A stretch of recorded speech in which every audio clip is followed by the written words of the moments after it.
We're still waiting for anybody? No, I think we can start. It's just, I think everyone is from BCA for now. Anyone from Trainer Cape who would like to start with the openings here? Yep. Yeah.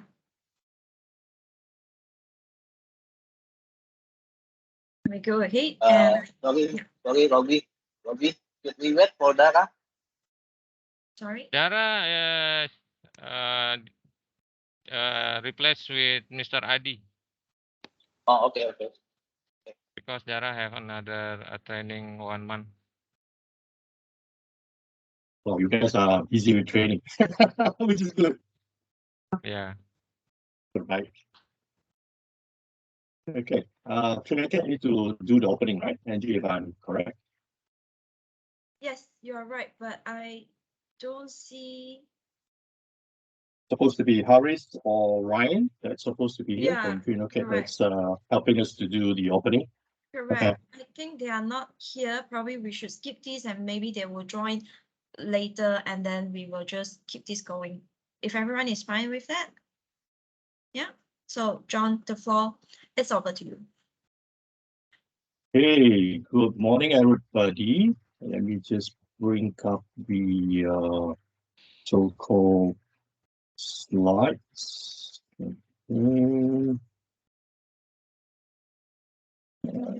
Oops, where is it gone? Next slide. Quickly on the other screen. Let me know when you can see my screen, and I can actually present that very quickly.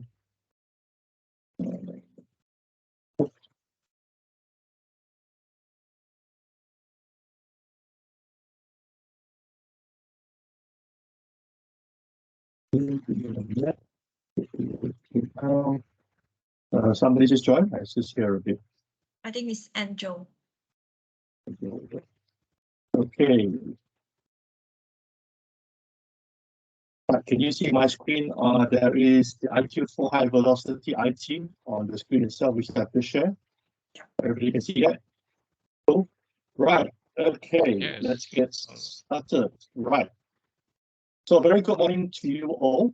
Today we will be going through the presentation, or should I say the training on ITIL 4, the specialist course, specifically on what we call high velocity IT. My name is John. Let me just bring up my introduction. So my full name is John Wee. I am the assigned trainer for today to guide you two for the next 4 days. On this training course itself. So I've actually worked in various countries, including Indonesia, for some time back. This is very long ago, back in 2008, 2009. BCA was my customer, but I don't think I know you guys, unfortunately. I was with Ibu Megawati in Del, Indonesia at that time, helping to bring BCA as one of our clients. That was back in 2008. Okay, so I've actually was the service delivery guy for South Asia to actually have to bring it online. So I do have a little bit understanding about BCA, but that was so long ago. Anyway, that's just me. Those who are interested to know more about me can look me up on LinkedIn. I hope you have a profile. You can just stay connected and send me an invite as well. Okay, so that's just me. Right, quickly, a bit of a trademark and copyright. So we are doing ITIL. It's actually under People's Cert and on behalf of Axios. So this is just a copyright announcement. Right. So for today, before we start going into the introduction, here is what I would like to set the expectation with all of you. First and foremost, please turn on your camera so I can see you. Don't be shy. Because we are actually doing this virtual, so I would like it to be a little bit more interactive. So if you can, please turn on your camera, first thing first. Second of all, please ask questions. I expect you guys to ask a lot of questions, okay? Now, the reason for that is the material that we're going to go through for the next 4 days, it's very, very dry. I warn you first, okay? So if you switch on your camera, if you ask question, means I can actually share a lot more stuff outside of the training material and give you examples that are relevant in your case. Does that make sense? Okay, so if you want to make this training very relevant to you, that's very applicable to you. That means after these 4 days, when you go back to work, BCA, you will be able to actually implement this. You need to actually be interactive and ask questions. Because the course material, like I said, is going to be given to you for free. You can actually read it at your spare time. You can actually prepare for the exam. But the one thing you will not get after the 4 days is that you will not be able to at least, I mean, you can still call me up and you can have another chat session offline, but I want it to be relevant to you if you ask questions. Is that okay? The more you ask, the more I can explain. Okay, and it's more relevant to you. And of course, you have to share. You say, hey, John, I'm doing service desk. I have this problem. How do we solve it? Then we can actually talk about it. We can discuss about it. I hope to allocate at least about 20% of our time to talk about this kind of stuff so that you can actually make the concept relevant to you. Does that make sense? Because if you expect to be a normal training, you can just read the material and do self-learn. But I want this to be very interactive so that it actually benefits you. Does that make sense? Okay. And don't be shy. If you don't want to speak it up, you can actually type it in the chat as well. Just put up the hand. I will read the chat questions for you as well. That's perfectly fine. I don't have a problem with that. Again, I feel all of you are from BCA, so you should know each other. If you don't, like I said, it would be a good time just to say hi to all your colleagues from a different team, different department, in all that sense. Does that make sense? Make it as interactive as possible. And what we discuss here will stay within the 4 walls. Okay, I'm not going to share with anybody outside of this training course. Okay, now the other thing, do notice that there will be a recording of this session. So if you need to prepare for exam, if you need to do revision, like I said, the more we discuss about it, you can actually replay this and download the whole recording as an MP4 file onto your desktop, your laptop, your tablets, or your phone. You can all do that. Does that make sense? Okay. Right. Again, please interact with me. The more you ask, the more I can explain. And do note this training course. I call it an English exam. Okay, let me explain. There's a lot of English or taxonomy or the language used is very specific. If you do not understand, it is perfectly okay. Please ask questions. I will need to explain in a very simple English for you to relate and understand. Because if you do not understand, you take the exam, you are not going to pass. Okay?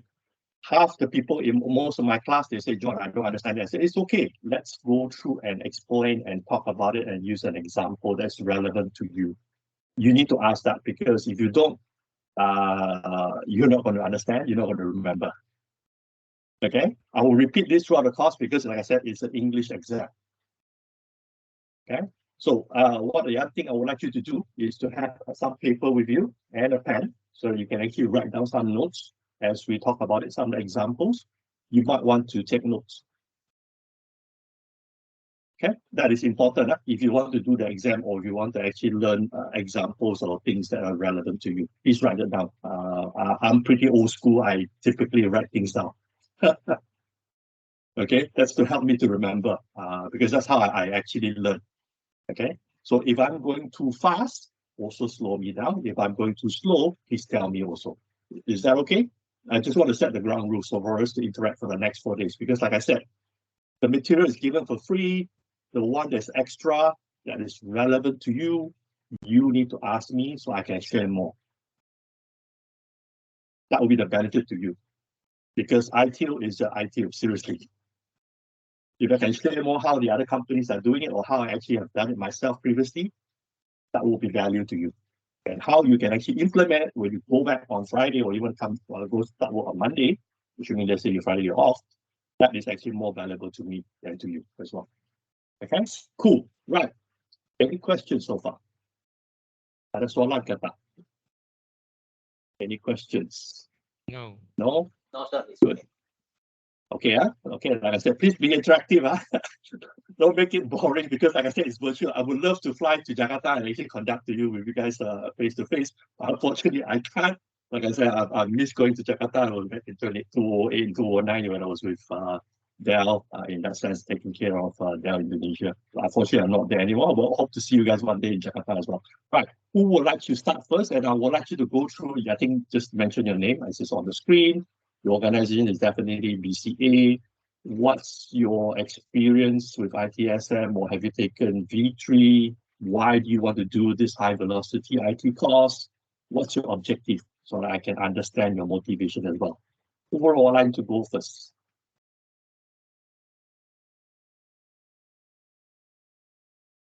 Come on, guys, don't be shy.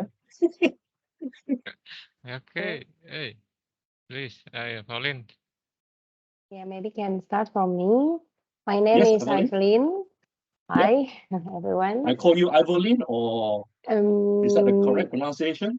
Yes, that's correct. It's a Okay, little bit good. weird when people call my name Why? in English version. Oh, okay. Okay, I'm in BCA Hmm. in SAQA, Release Ooh. Management Team. QA. Sorry, what's the other one? I didn't catch the other one. QA Release and Management Team. Release okay. Management. Yeah. Okay, release management. That's a very good function. I love release management. Okay. And the expectation is I like to learn more about the ITIL. Before Yep. I took the ITIL foundation, Right. and now the continue more learn about the ITIL. Okay, fantastic. And we do point out to me any specific area that you want to learn. This course, there's a lot of concept, so it's going to be unfortunately very dry and boring. So let's make it interactive. If you want to ask specifically, say, hey John, how does this apply to release management? How does it impact my QA and stuff like that? Please ask, Evelyn. Thank you, Okay. Ibu. Thank you. Excellent. Next, who would like to go next? Hi, John. Come on. Hi.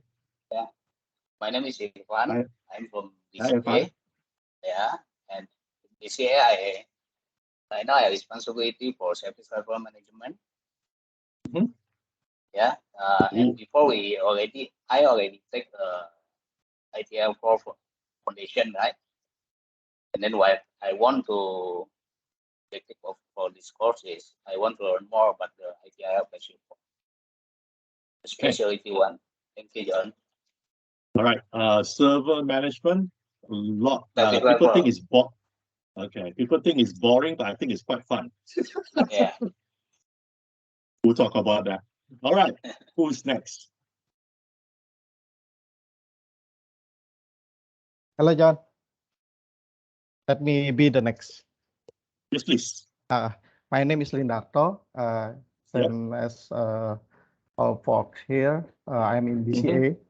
I'm in IT Service Continuity Management, especially the IT DRP. And I also already took ITIL 4 Foundation, and here I am for next. Okay. Good experience for the next. Yeah, Okay, thank you. good. That's it, yeah. For continuing management, I strongly recommend we focus on things like running a simulation, not just your desktop exercise, but to actually run it. I'm not sure if BCA does it. In one of the previous company that I actually work for, we run it every 2 years. Oh yeah, we run it every year, but in specific specific item and services, we move from one data center to another. Cool. That's good. When I said every 2 years, is we actually evacuate people out from the building. We actually, take half a day actually to simulate that. Yeah, So it's quite very scary experience for me. In a way, but it's actually good if you see things working, or if you see things not working, you can actually discuss that. Yeah, so we'll talk a little bit more on that. Thank you. Okay, who's next? Thank you, John. No worries. Who's next? Hello, John. Yes. Hi. Hi, Henny. Hi, John. My name is Henny. I'm in Service Management Solution. That a team that help the process of IT service management lifecycle in tools. Okay, any specific tools? Yes, my service. It basically Ivanti service management system. Avanti, okay.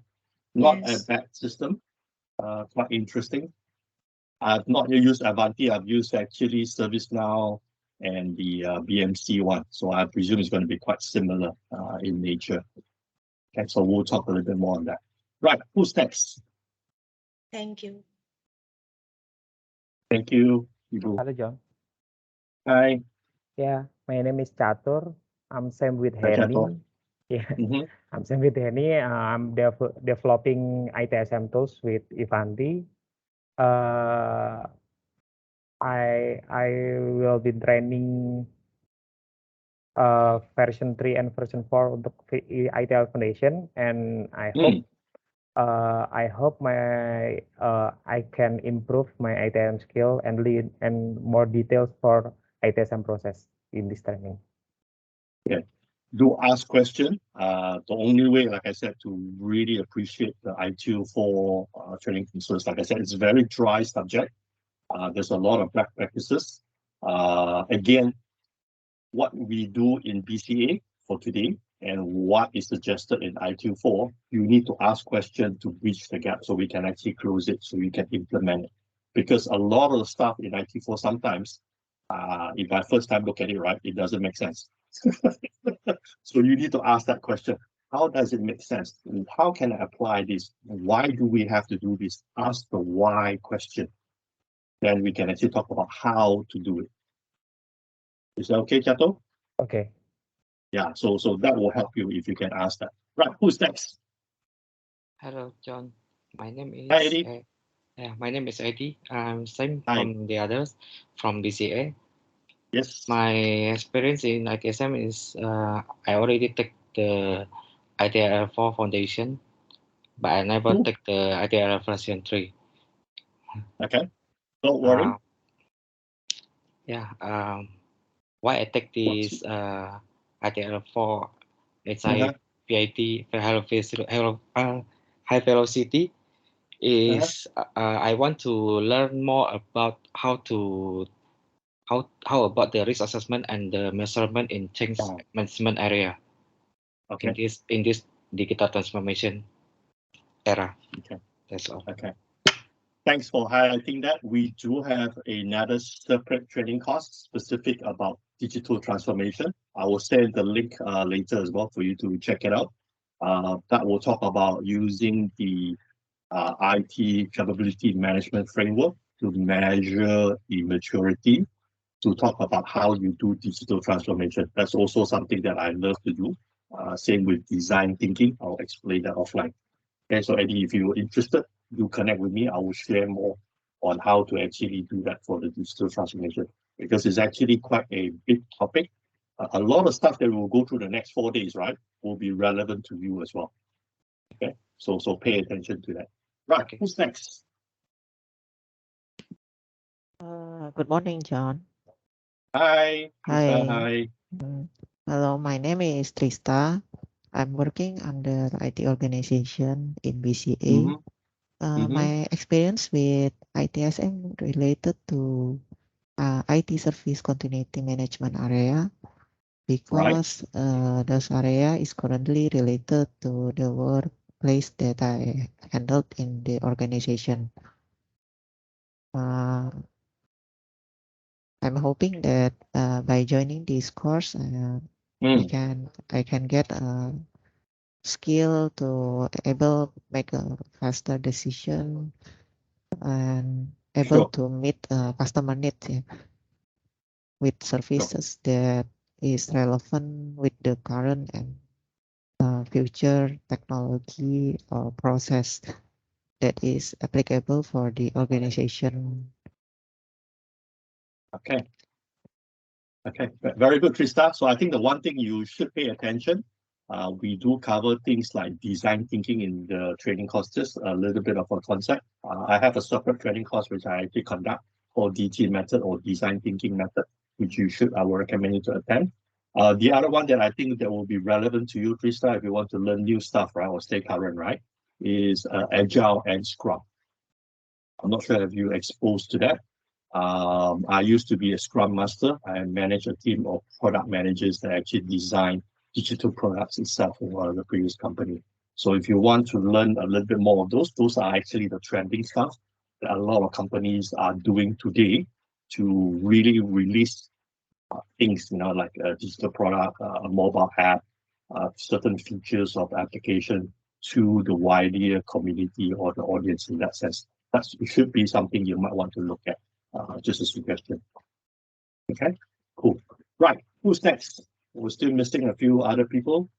Robbie, belum lagi kan? Yeah, yes. I'm the last. Silakan. I'm the last. You're last one. I still have another guy, Kim Peng as Yeah. well. Yeah. Hi, John. Hi. My name is Robbie. Still the same with others from BCA. Yes. I'm in QA, quality assurance, in change management area. My experience is in change management since 2014, maybe. Wow, that's a good long Maybe time. 8 years. Which is good. Seven, yeah, until 8 years. Okay. I have learned ITIL version 3, but not get the exam, but I have get the ITIL Foundation version 4 direct because new, yeah. Maybe I need to take the version 4.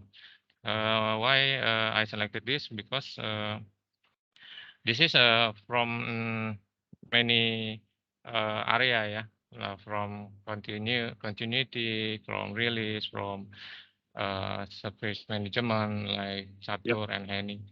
So I choose this because maybe we in BCA to catch up the agility with the what company want, yeah. That's why we try to learn this high velocity, how to learn the agility to we apply this to this company. Okay, thank you, John. Thank you, Pak Robbie. I think that's actually very good that all of you are here, that you want to improve not just yourself, but you also want to help BCA to move forward, to catch up with the rest of the other players in the market, right? I think that's a very noble way of doing it. Please remember that objective as we go through the trading course. Like I said, a specific example so that I can hopefully share with you how the other company does it or how I've actually done it, so that you might, like I said, be able to implement it as soon as possible. Because the more relevant knowledge that you gain from me, from this training course, the better it is for you and BCE. That's all I can say. Okay, so please stop and ask questions. Ask as many questions as you want. And if you need to go over time, which I'll explain later on, I'm okay for that as well. Yes. Okay, so again, depending on you guys, if you are okay with that, I'll definitely want to spend more time with you guys so that we can actually discuss and whatnot. Unfortunately, like I said, because I'm not physically in Jakarta, if it is, I will be, like I said, we can even go for lunch and dinner together. And we can talk over that as well, right? Okay, but it's okay. We can still do it virtually. Right, anybody else that I missed out? I think I missed out Kim Peng from BAT. Kim Peng, how are you today? Hey John, good morning. Finally, my turn. Yeah, sorry about that. You are No the worry. only non-BCA person, unfortunately, on this training course, and I apologize because I think we're trying to squeeze as many participants so that you can also learn from the other guys. Right, tell us a little bit more of yourself. Go ahead. Okay, so yeah, my name is Kim Peng. So as you say, I'm from British American Tobacco, so I'm the only one joining this course. Yes, I attended ITIL before last year. So I think the trainer was Yan. My boss. Yeah. How do you find him? He's cool. I think like managed to learn like quite a lot of things from him. Very clear. So interesting course. So that's why like I want to go further on ITIL. So that's why I registered this course. Honestly, I do not have much a request from this expectation, because I just want to go further to see like how ITIL helps me. By the way, I am the service operation engineer. So basically, I have a few partners working with me. So my day-to-day job is to manage them, ensure the delivered tasks, especially the incidents and problems. So the SLA, they do not breach the SLA or any escalation, then I have to talk to them, ensure like our service will operate smoothly. So SLA and like any escalation is more on my job scope. So that's why I'm looking forward, like, is this like I know this was more for transformation if I read the syllabus that shared to us last week. So I'm not sure if this really helps, but let's see. Hopefully I can apply something in my jobs.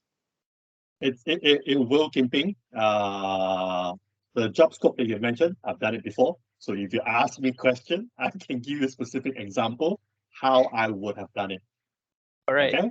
Yeah. So it will be relevant if, like I said, I've been telling everybody on this call, right, on this training, right? You guys need to ask me specific questions. So if I've done it before, I can definitely give you examples of how to do it better. Okay. Kim Ping, I will share with you a trick on how to do escalation as well, and everybody, how to do escalation 3 times to get the outcome that you want. Okay, remind me later on when we go into the incident management and the escalation part, and I will explain how to actually do it, how to get an instant result as well. Okay, so that you can apply the moment you go back to work. Yeah, John, just one thing, because yes, like please. I work and attend a training at the same time, so I'm not full-time can focus. So on and off, like I will drop off to attend a meeting because I'm still operation lead. So I will let you know if I have to like I'll just put it in the chat. I just put in the chat just to let you know if I just leave for a while, then I'll join back for sure. But good to know there's a recording so that I can review it when I'm back. Sorry for that.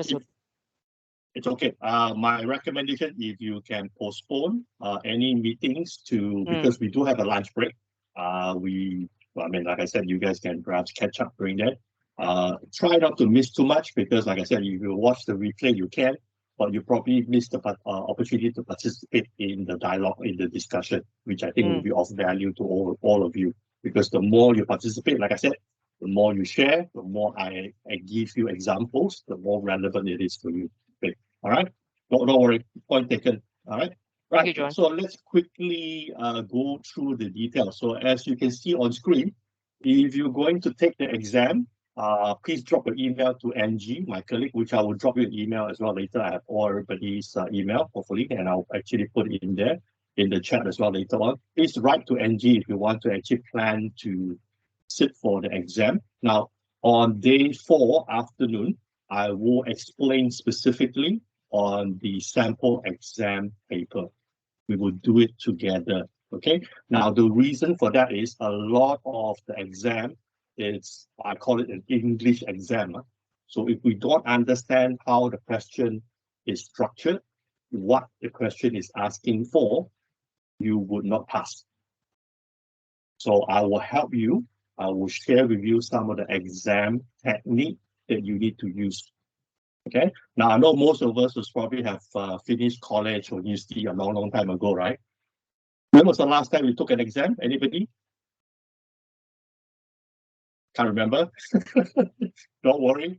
We will help you. I will explain to you how to do that. Now, as you can see on the screen, for the exam, right, there's 40 questions.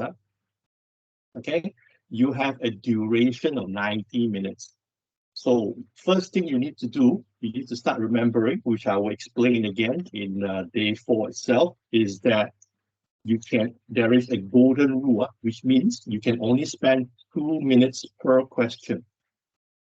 Write this down. If you're going to do the exam, you can only spend 2 minutes per question. There will be at least 10 trick questions, 8 to 10 trick questions, but there's not to say too many of them that you will not pass.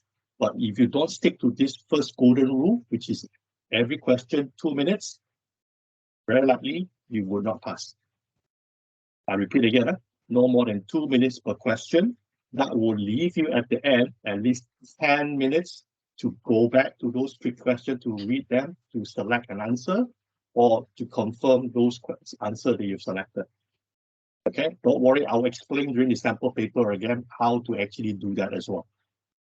Okay, so one thing you need to remember from this slide, if you want to sit for exam, you cannot spend more than 2 minutes per question. This is very, very important. Those participants who do not follow this, very unlikely you will not pass. Because if you're not reading the question more than once, you probably miss what the question is asking. This is what I said, it's an English exam. So it's okay, we will talk about it on day 4. I will give you the sample examination. By the way, there's 2 sample exam questions. We'll do the sample question number 1 together as a team in this call, so that I can explain how to get to the nearest answer, so you have a higher chance of passing. Okay, I will teach you the elimination technique as well. Okay, that will be on day 4. I just want you to know, if you're going to sit for the exam, the passing mark again is 70, which is you need to get 28 questions correct. Okay, to get about 15 questions correct is not difficult, because those will be what we call definition questions. So if you go back and do revision, I will tell you what to read and what to prepare as well at the end of today. You will actually be able to get about 15 to 20 questions. The other 8 to 10 questions that you want to need it to pass really depends on your understanding of the concept itself. Does that make sense? Okay, so please ask questions. That's why I said it's an English exam. If you do not ask and you plan to sit for the exam, you probably struggle a little bit, and I don't want that. Okay, so I just want to highlight this. So it's also a closed book. There are other exams that are open book. Unfortunately, for this one, is the closed book. Okay, any questions so far? Everybody okay? By the way, anybody interested to take the exam, or you're not sure yet? Yes. Okay, don't worry. We'll talk about it on day 4. I will also give you a suggested plan how to study for the exam if you need help on that one. Okay, because it's not an easy exam. Unfortunately, there's a lot of material to cover. I will teach you how to actually do that as well. Okay, cool. Very quickly now, where are we? So if you look at this chart, the certification scheme. Now, a lot of you have told me you've actually done ITIL 3, you've done ITIL 4. I hope you guys will still remember the difference between ITIL 3 and ITIL 4, yeah? So anybody can tell me what's the difference between ITIL 3 and ITIL 4? Anybody can remember? Not sure? Okay, we will go through that in a short while, because this morning we will be revising the ITIL 4 foundation material. Okay, so one of the key difference between ITIL 3 and ITIL 4 is the service value system. Don't remember that, so write that down. SVS, service value system. That's what's spoken in ITIL 4 itself. Okay, now what we're doing today, we're doing the high velocity IT, which is actually under the banner. Eventually, the next one is actually the ITIL managing professional. Okay, so that's the one that we are actually going to do.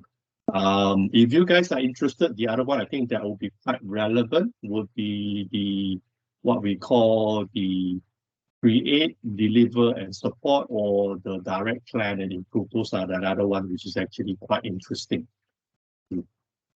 Okay, because direct plan and improve, that one actually allows you to go to the other track as well, in case you want to be an IT strategic leader.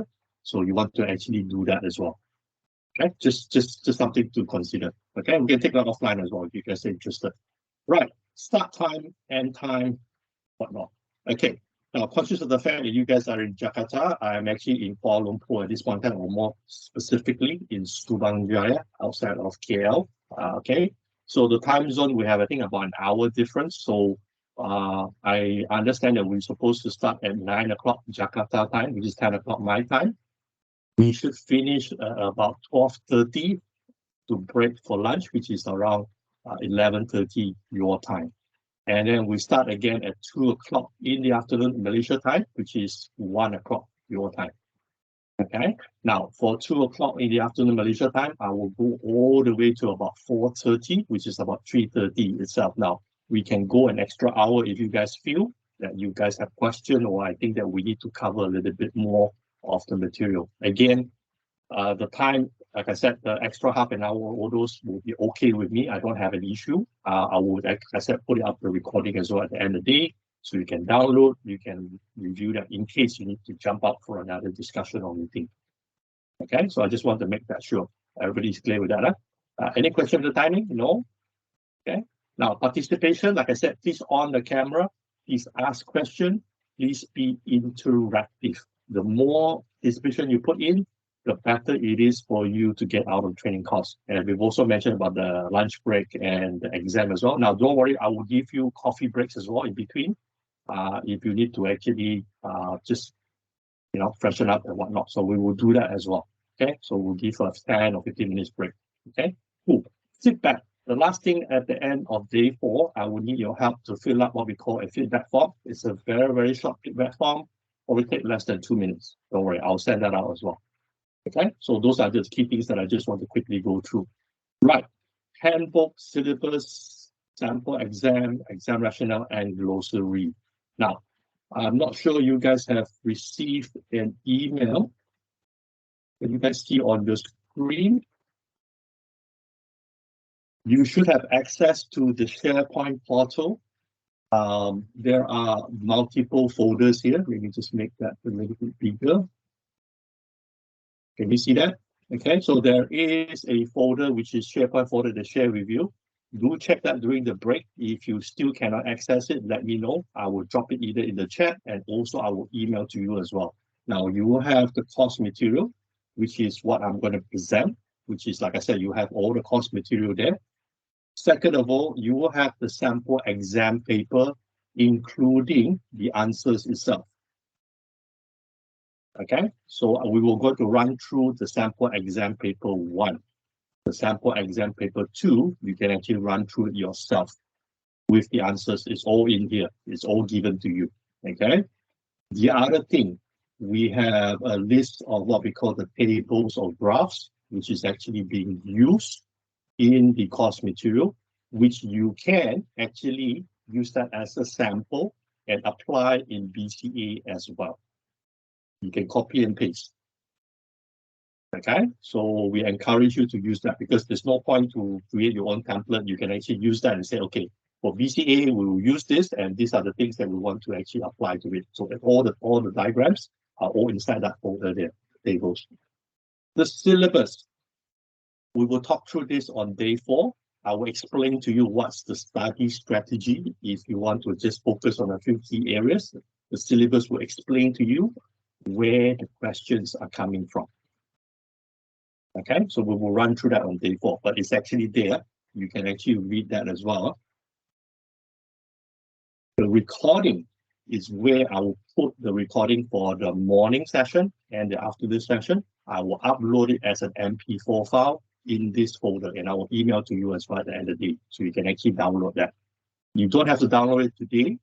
You have access to these folders for the next 60 days. Now, in case you've forgotten about it and then you wanted to prepare for the exam a little bit later and you wanted to access the recording, drop me an email. I will send the link back to you. Okay, so don't worry if you don't have time this few days. You say, John, I'm very busy in the evening. I don't have time to download it. I'll come back to you later. That's fine as well. No problem. Okay, now, the one that I want to mention to you, which is the practice guide here. There are 12 technical papers you need to read to prepare yourself if you are sitting for the exam. This is a must read. I repeat, if you want to sit for the exam, there are 12 papers here. I will just open up one. Availability Management Practice Guide. Okay, now this one I think is about 30 pages long. You need to read them. Okay, now those of you who are doing specific activity like ability management, right? I would recommend if you want to implement it in BCA, you should also read this. So not just for the exam, but if you say, no, John, I'm not interested in the exam, I just want to do the training, but I want to actually apply in the things that I do. This practice guide also talks about how to implement it. Okay, so this is actually given to you now. It's actually available. Okay, so that's why I said it's good that you know where the resources are, what is given. So you should focus on, okay, John, I'm facing this problem today. You spoke about this stuff in ITIL for high velocity, right? So how do I implement it? Can you share with me example? How do I overcome this? That is why I keep saying you need to ask questions. Does that make sense? Okay, because all the reading stuff is there. It's given. Okay, so you can actually refer to the table, you can refer to the practice guide to say, okay, John actually mentioned about this. Okay, I can't really remember the steps, but I know I have the reading material. Maybe I can actually go through and actually read that. Does that make sense? Okay, so it's not difficult to implement. The difficult part is what is relevant to you and in BCA environment. That's why I said, if you ask me those, we can discuss, we can talk about it, then it's easier for you to understand the concept. And then when you refer to the practice guide, then you say, okay, the guide says do it this way. This is our situation BCA. We did discuss with John and the team. These are the few things that we should look out for. We already have some of this stuff, and these are the things that maybe need to be improved. Where is our focus area? Does that make sense? Okay, so it's there. All this information is there. So like I said, if your intention is that, John, I really want to talk about how to implement, how to actually do this, it's all there. So let me just scroll down a little bit. Yeah, so they have all the stuff, right? Here, incident records, right? So these are the things that they are focusing on. I want you to pay attention to. Okay, don't have to memorize them for now, but like I said, it's all there. We will talk through them as well in the presentation or the training slides as well. Okay, everybody good for now? All right, cool. Yeah, good. Yes, question. Yes, who was that? Sorry, there was a question. Hi, John. Can you please inform us about the information that can be accessed in the link? How can we access those information? Okay, like I said, you should have an email. If not, I'm just going to put into the chat now. Just give me a moment. You want to actually give it a try now, is it? Is that what we're saying? You want to actually go in, right? So just give me a moment. Let me just stop sharing and let me just try to send you the link very quickly. Bear with me. Sorry, I have two screens in front of me, so I'm actually looking at two different screens. So bear with me. Let me just try and get you to that. Okay, let me just share. Hold on a sec. Oops, it's not the right folder. Should be here. Just save that. Okay, copy. Okay, I'm going to put it into the chat now. I will suggest you take a minute or two to check that out. Okay, can you see in the chat? So just click on that.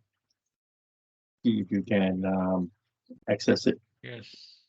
Yes. Boleh?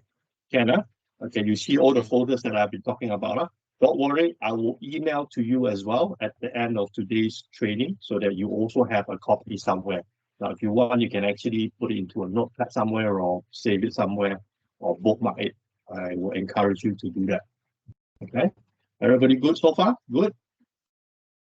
Okay, don't worry, these are all given to you as part of the training course. Like I said, the one that is extra is our interaction, our discussion.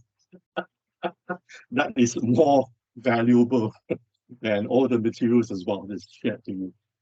Okay, cool. Right, let me just go back and go back to my screen. Hold on a second here. I need to get my screen again. Okay.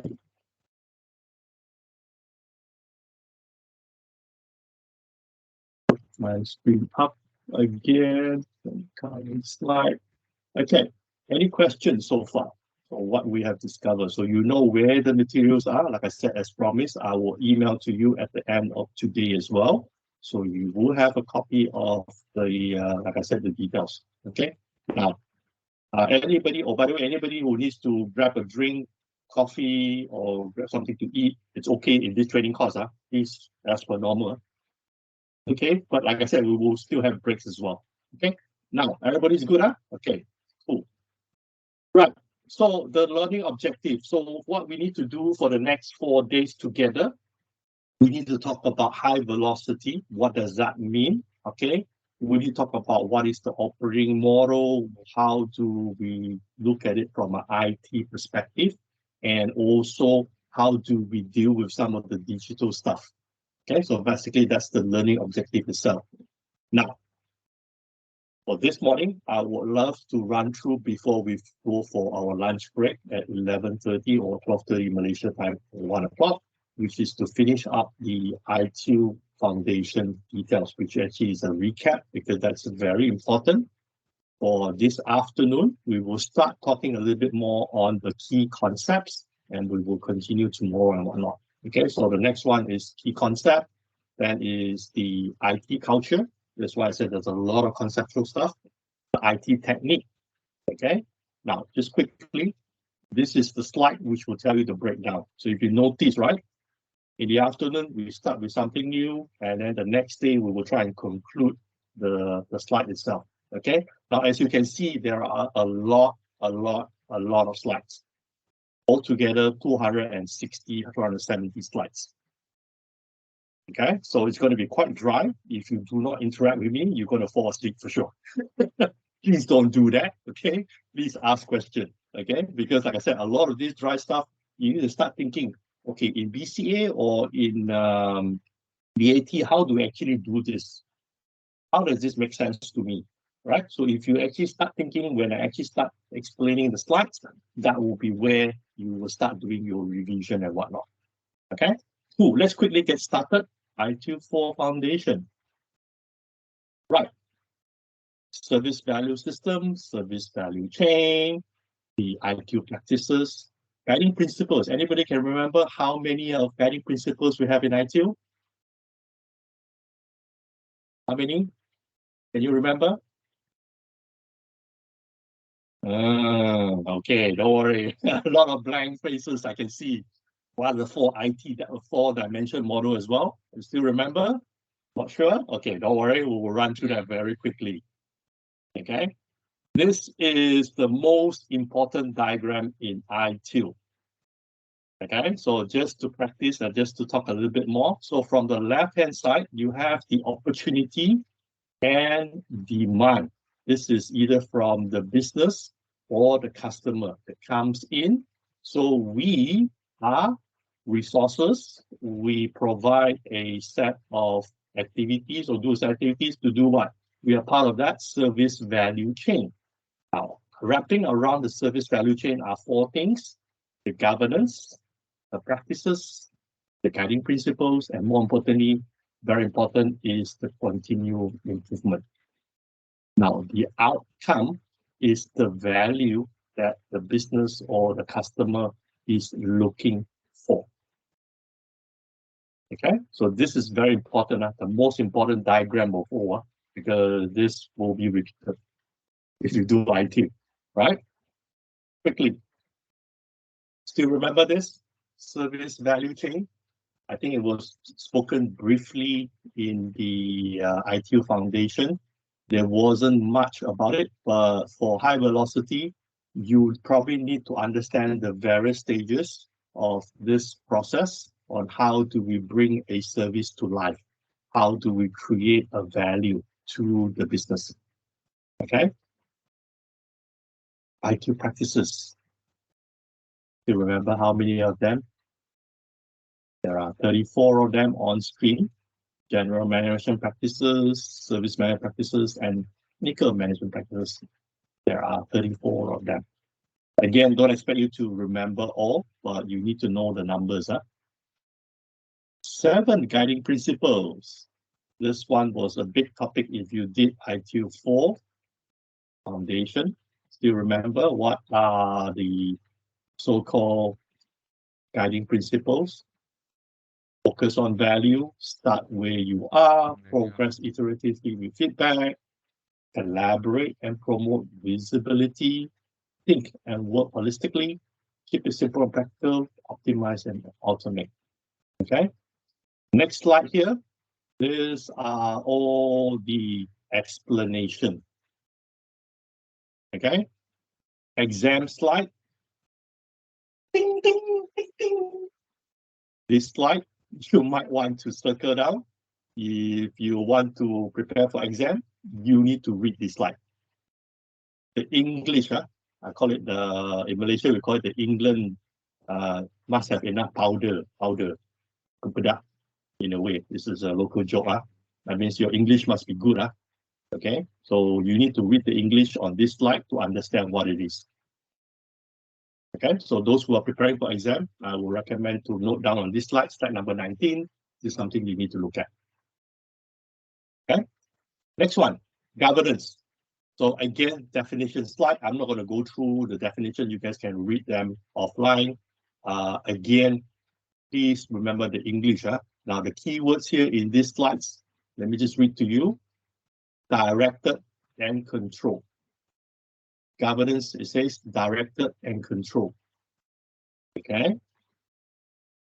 These are the keywords. So if they ask you what is governance, governance is directed and control. I repeat again. These are the English words that you need to remember. Don't come up with your own one for the exam. You can come up with your own one so that you can remember. But in the exam, they ask you a very silly, or should I say a very simple question. What is governance? The two words to look for is directed and control. This is how you read the definition. You need to look for keywords because the English too panjang-panjang gila-gila, very long. Okay, we need to actually focus on what's the keyword so that actually easy for you to pass the exam. Does that make sense? Okay, cool. Now, continuous improvement. How many of you are doing this today? Chang, chang, chang. This, in ITIL 4, there was, I think, 2 questions on this. In high velocity, again, this is also, I think, is a good exam question. I would recommend if you want to be familiarized with this, get a piece of paper and start drawing it out at least 4 or 5 times. Draw the life cycle of continuous improvement. That means you start from the top. Or should I say, what is the vision? And you start drawing down, where are we now? Where do we want to be? How do we get there? What the actions we need to take? And did we get there? And then go back and look again. Please draw this. If you have not learned about this process, I encourage you to take it offline, at least draw 4 to 5 times. That's part of your revision. Because if they ask you a question in between, what comes first or what comes next? If you can remember, you can draw it out. You will get exactly correct. Make sense? This is important on this slide. Okay. Ding, ding. I will make that sound. Okay, just so that you remember. You write down slide number 21. John says it's important if I want to sit for an exam, I need to learn to draw this. Slide number 22. So you see there are external things that are so-called wrapping around the service value chain. You have organization and people, information and technology, partners and suppliers, and value stream and processes. Plus, you got the 6 external factors that are outside of your control: political, economical, environmental, social, legal, and technological. Okay, now compare this diagram to the first one. Let's go back to that. Okay, this is the very basic. I would suggest to combine this together with the one that we just looked at, which is, sorry, this one here. So this is actually the most complete one. You need to combine that too. Okay, so in ITIL, there's a couple of diagrams you need to actually learn to draw. Like I said, take your time after hours or after the training course. Just spend about 4 or 5 times to draw it on a piece of paper. Or if you like me, you like to draw on a whiteboard, go to a whiteboard and start drawing it up. Okay, you need to actually talk yourself through to say that, okay, what is in the middle? It's of value. Then wrap around it is the products and services. Then what are the 4 key dimension? Write that down. Then what are the 6 external factors? Okay, you need to practice this. Unfortunately, this is the only way that I see. I mean, for me, as a person from old school, I can't just look at it and remember. I actually have to draw something on a board or a piece of paper to actually put it in my memory of sort. Okay, any questions so far? No? Okay, let's quickly get started. Introduction. Definition slide. What is value? How do you read this? ITIL 4 pivotal C focus on digital products and services. So you're doing this course to talk about digital products. Not just the physical, it's more of the digital products, including digital customer experience, good organization practice, mental model from a practitioner perspective. So let's repeat that definition again. Digital products and service, that's the big umbrella. At the bottom, we're looking at customer service, good organization practice, and mental model. Those are the 3 things. Again, definition slide, you need to use back the exact English. I repeat, you need to use back the exact English. Okay. Question. Okay. Exam slide, especially definition, we need to actually, unfortunately, write it out or at least understand or try to understand why this is all about. We'll talk about it in later slides. Okay. What's the background and context? So when we talk about digital products, right? How many digital products does BCA have? Anybody can tell me? What is the digital product in BCA? Anybody can help me out? BCA Mobile. Okay. That's one. Is that only one? Any digital product you can use internally? Yeah. BCA. Internet banking. Web banking, yes, that's one of them. Yep. Internet banking for business and individual. We separate the services. And Okay, also we have a chat banking services we call Vira. And I'm sure you have system with your central bank in Indonesia as well, right? Which you interact, right? Yeah. Yeah. So those are the digital products that we will be focusing on when we talk about high velocity. How can we improve the value to each of the stakeholders? Okay. So when we go through this course, right, you need to start thinking about those products that you guys have explained to me to say that, okay, how can I improve this? How can I make this better for BCA?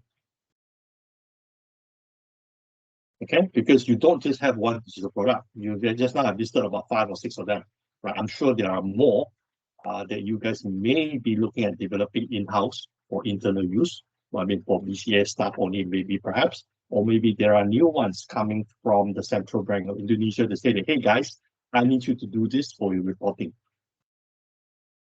right? So focus, having the background and context to say that these are the stuff that we have for now. There may be more as we progress. Okay, does that make sense?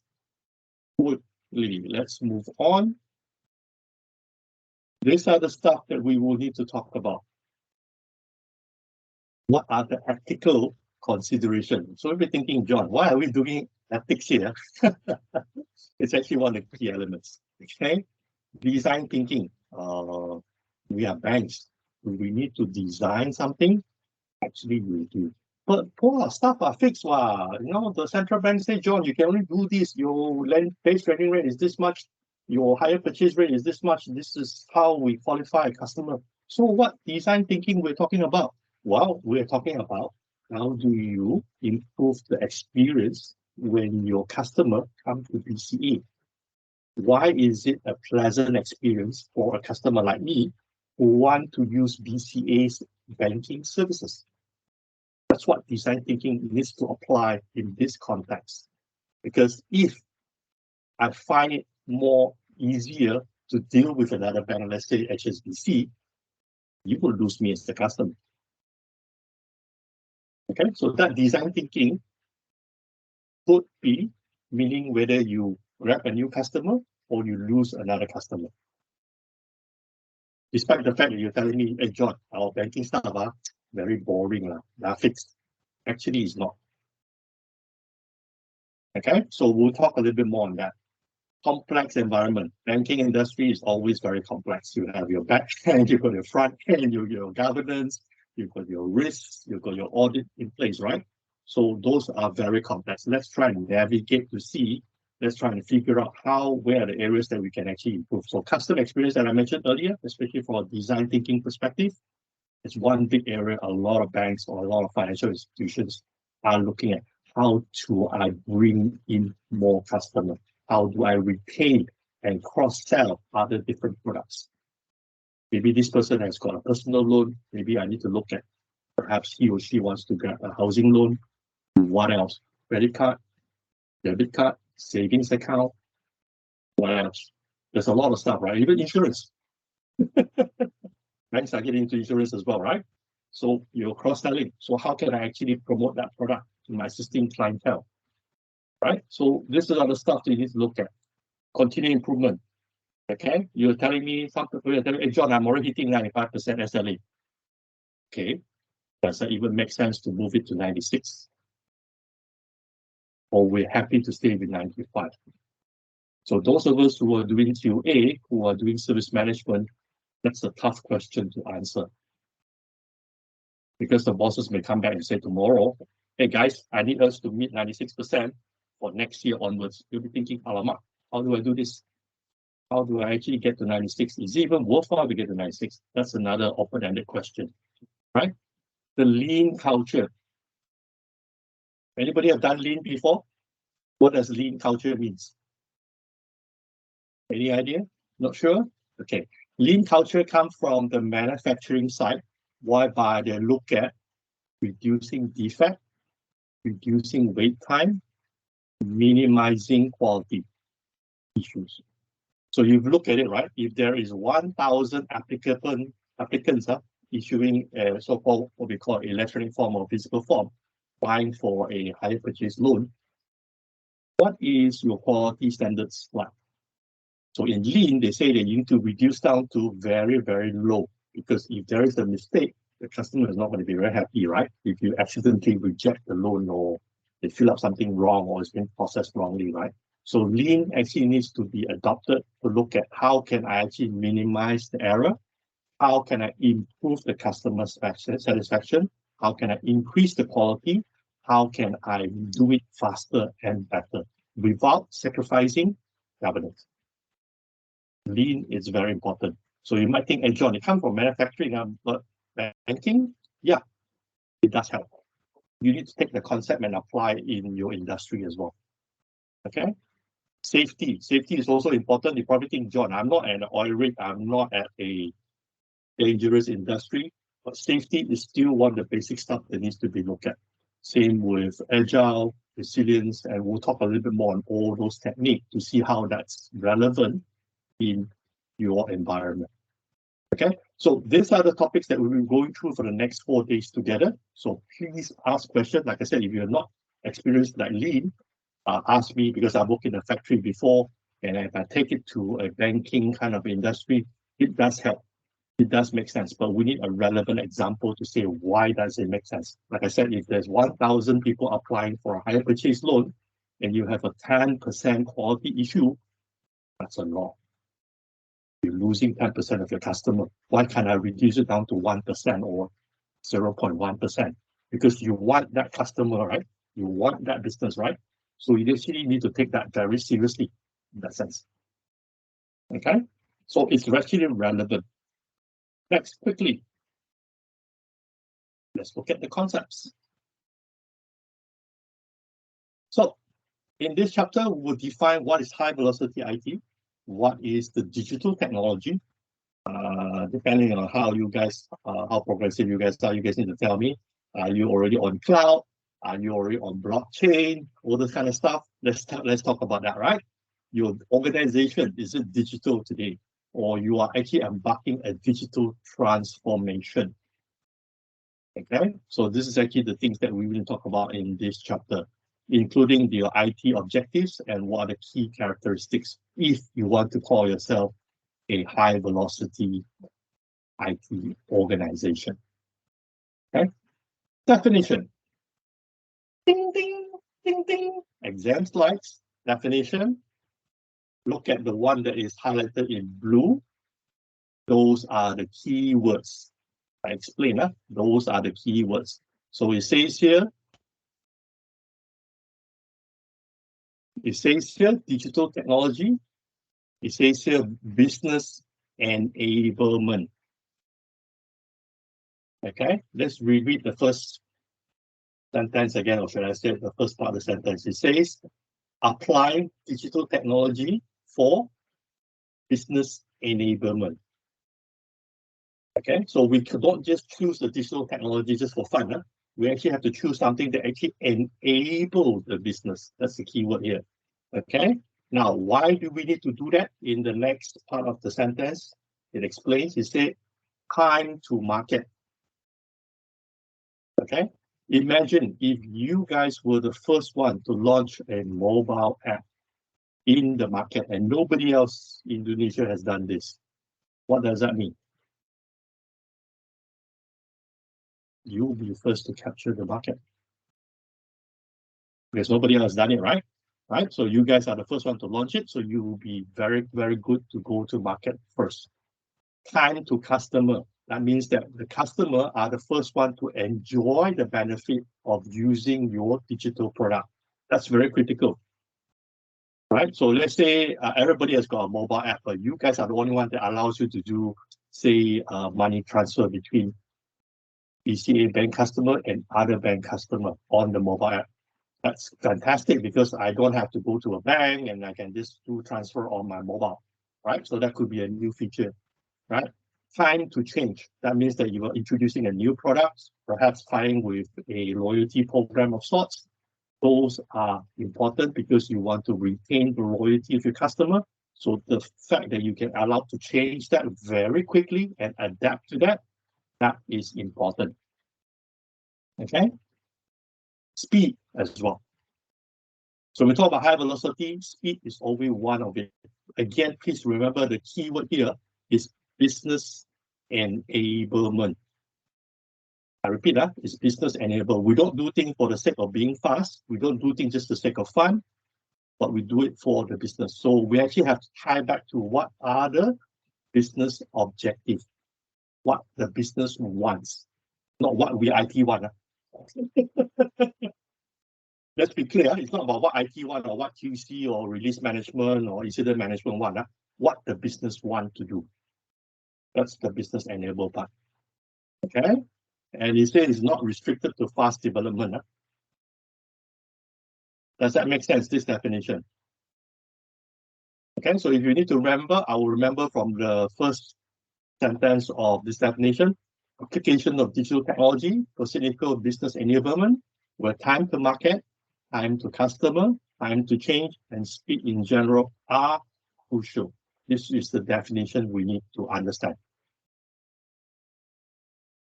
Okay, so if they give you a scenario, these are the criteria that has to be met.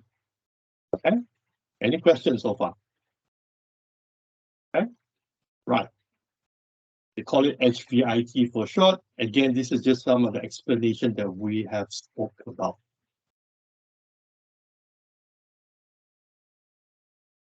Okay, now don't benchmark yourself against another financial institution.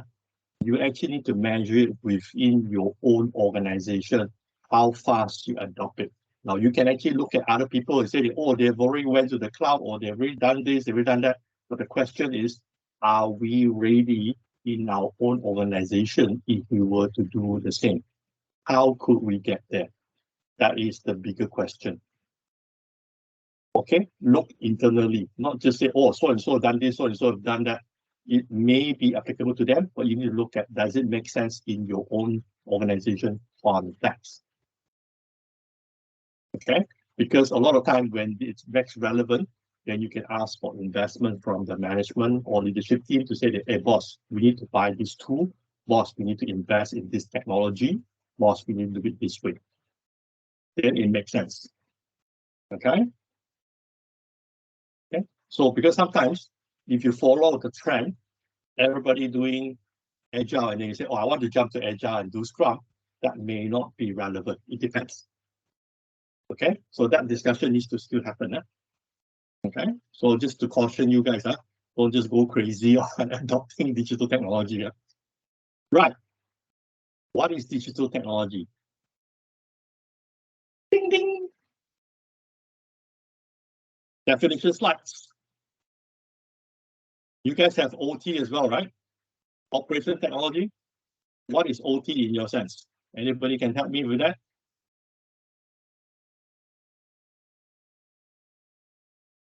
Your ATM,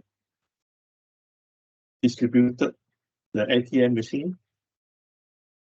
Those are your operation technology outside of your branches, right? Those are your operation technology. That's the only way that people interact, right? So you need to look at, you have about X number of ATM machine distributed. How is that being used? How could you do more with that? Okay, so don't just look at the IT as the programming, the digital product, your back-end mainframe and all that stuff, right? Your operation technology, your ATMs are important as well. Okay, the digitalization, transforming from manual analog to digital. Do you still use paper form?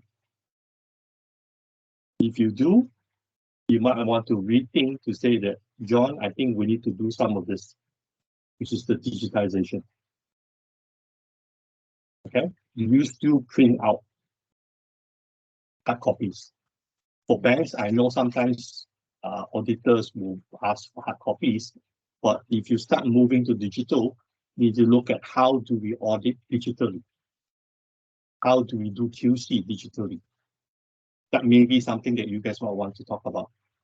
I'll give you an example. One of the companies that I used to work for is a large oil and gas. I think you guys probably guessed in Malaysia who is the oil and gas company. This company, before I actually implemented a digital process for printing, right? The building has got 2 big towers, 160 floors, right? And I talked to the cleaning lady. This is the backup where she does all the cleaning up. And I noticed one very strange thing. Every day, she will collect about 100 kilos of waste paper from the printer. This waste paper, people will just throw it in the rubbish bin. Right? So that's the wastage, right? So I said, okay, how can we be more digital? Because everybody is still printing out hard copies of what? All right, let's go back. All right, this is the slide, yeah. So I said, why don't we do some control of printing? So the controls that I implemented was very simple. So I said, okay, instead of when you click print, the printer will just print out. You click print, the printer stops. What does that mean? Okay, I have to physically walk to the printer. I pick up my access card and I tag the printer, and the printer releases the paper, start printing. Just one small technical change.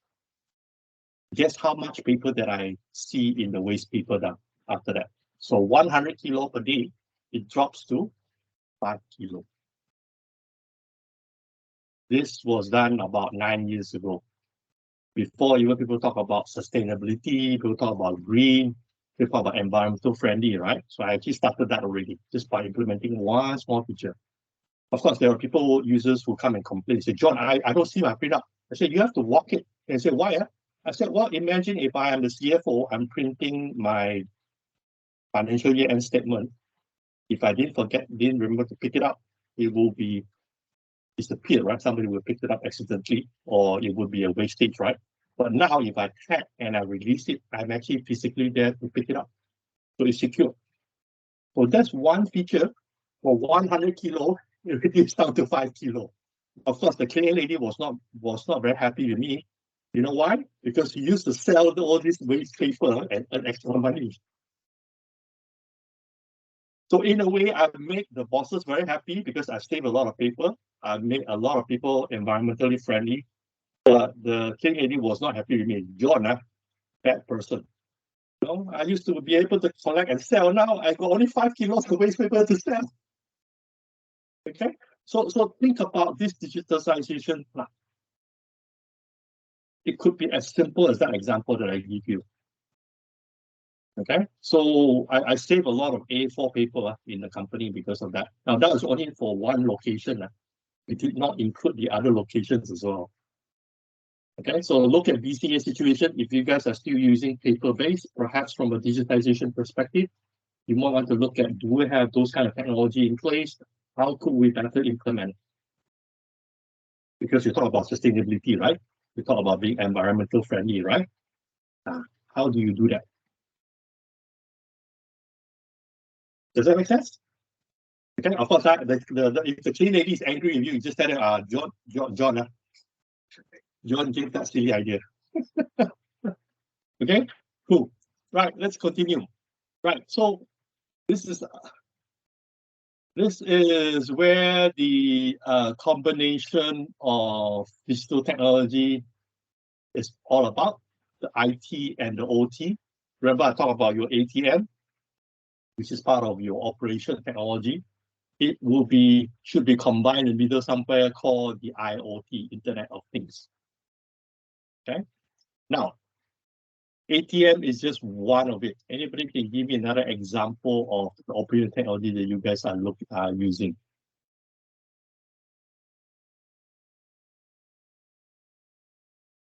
You mentioned earlier about some application, mobile apps. That should be an extension as well. How many people are doing e-banking today versus going to your branch?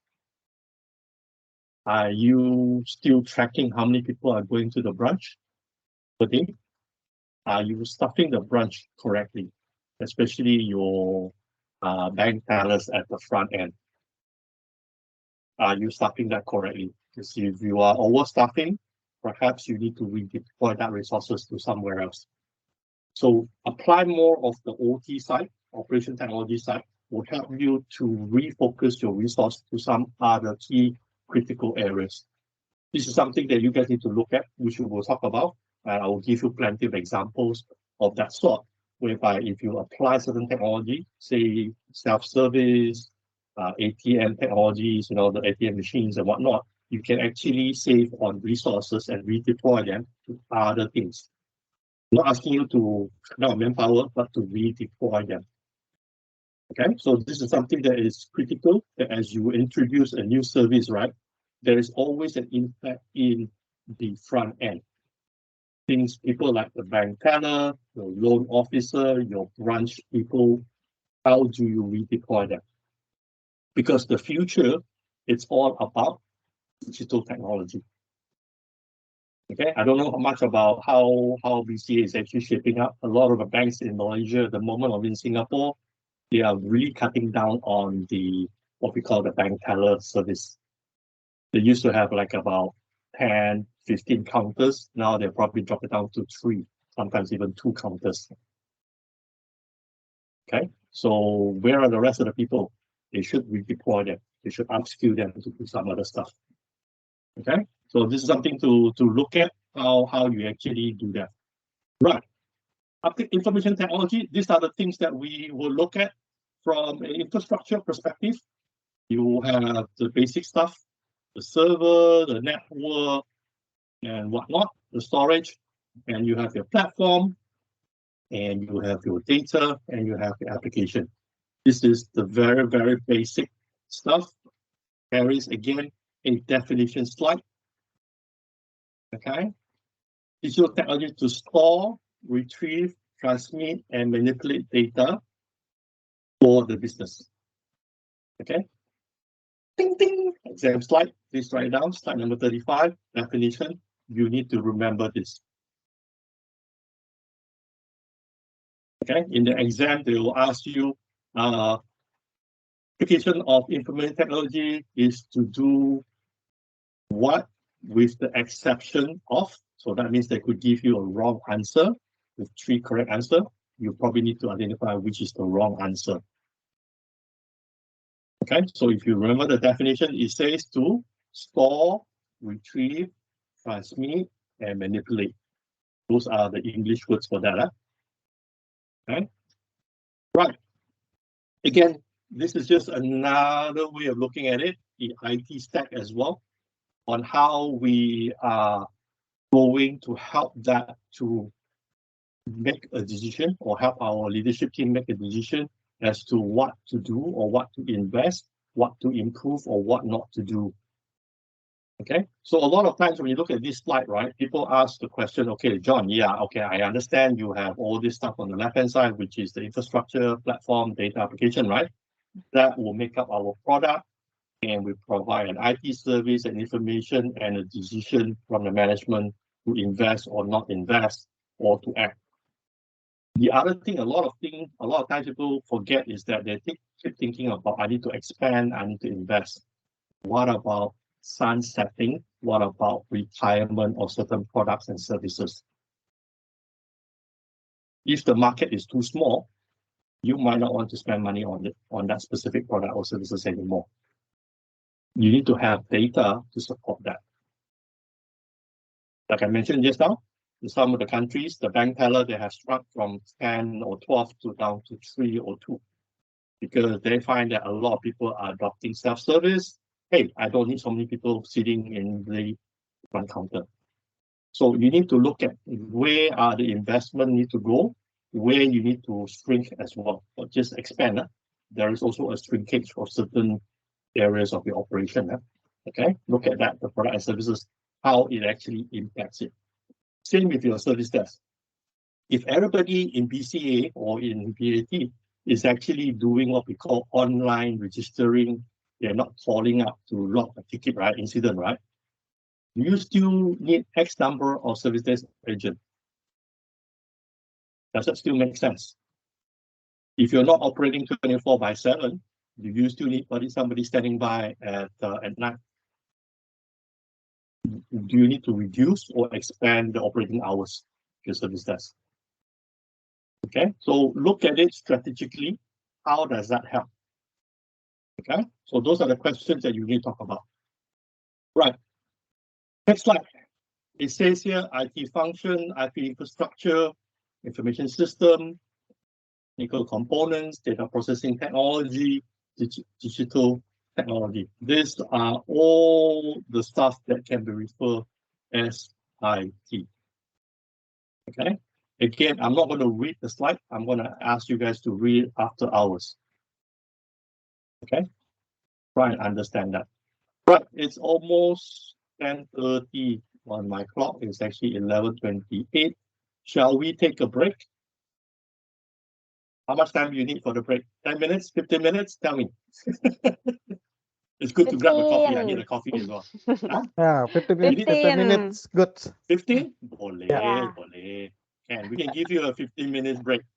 No John, worries, I want to Boleh. ask question. Yes, please. Question before we go for break. Can you speak Indonesian or Malay? I can speak Bahasa Malay. My Indonesian is pretty bad, Ibu. Broken Indo then. Yeah, very broken. Bahasa Malaysia absolutely tak ada masalah. Boleh je, bisa boleh. But my Indonesian sucks, like I said, because I last worked for Dell long time ago when I was assigned to Jakarta to help with the BCA, what we call transition into the Dell world with Ibu Megawati, who was the country manager then. That was 2008, 2009. I spent almost about 1.5 years in Indonesia, or should I say in Jakarta? Yeah. So I've long left that life. Sorry about that, guys. I would love to go back to Jakarta again. It's a very beautiful place. And I keep telling people, if you have not tried ayam goreng in Indonesia, you have not eaten ayam goreng at all. That's at a different level. People say, no, Malaysia is better, Singapore. No. You guys don't know ayam goreng. Good. Yeah, that's what I keep telling people. Yeah. Okay. Okay. Yeah, I'll try you. and mix a little bit of bahasa. Yeah. Thanks for that as well, Ibu. Right, please take a break. You can actually mute your mic, mute your camera, come back in 15 minutes time. Okay. So that will be 11:45 at my time. So it'll be 10:45 at your time. Yeah. All right, take a break. Okay, do what you terima have to do. kasih. Sama-sama. Terima kasih.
Okay, is everybody back from the break?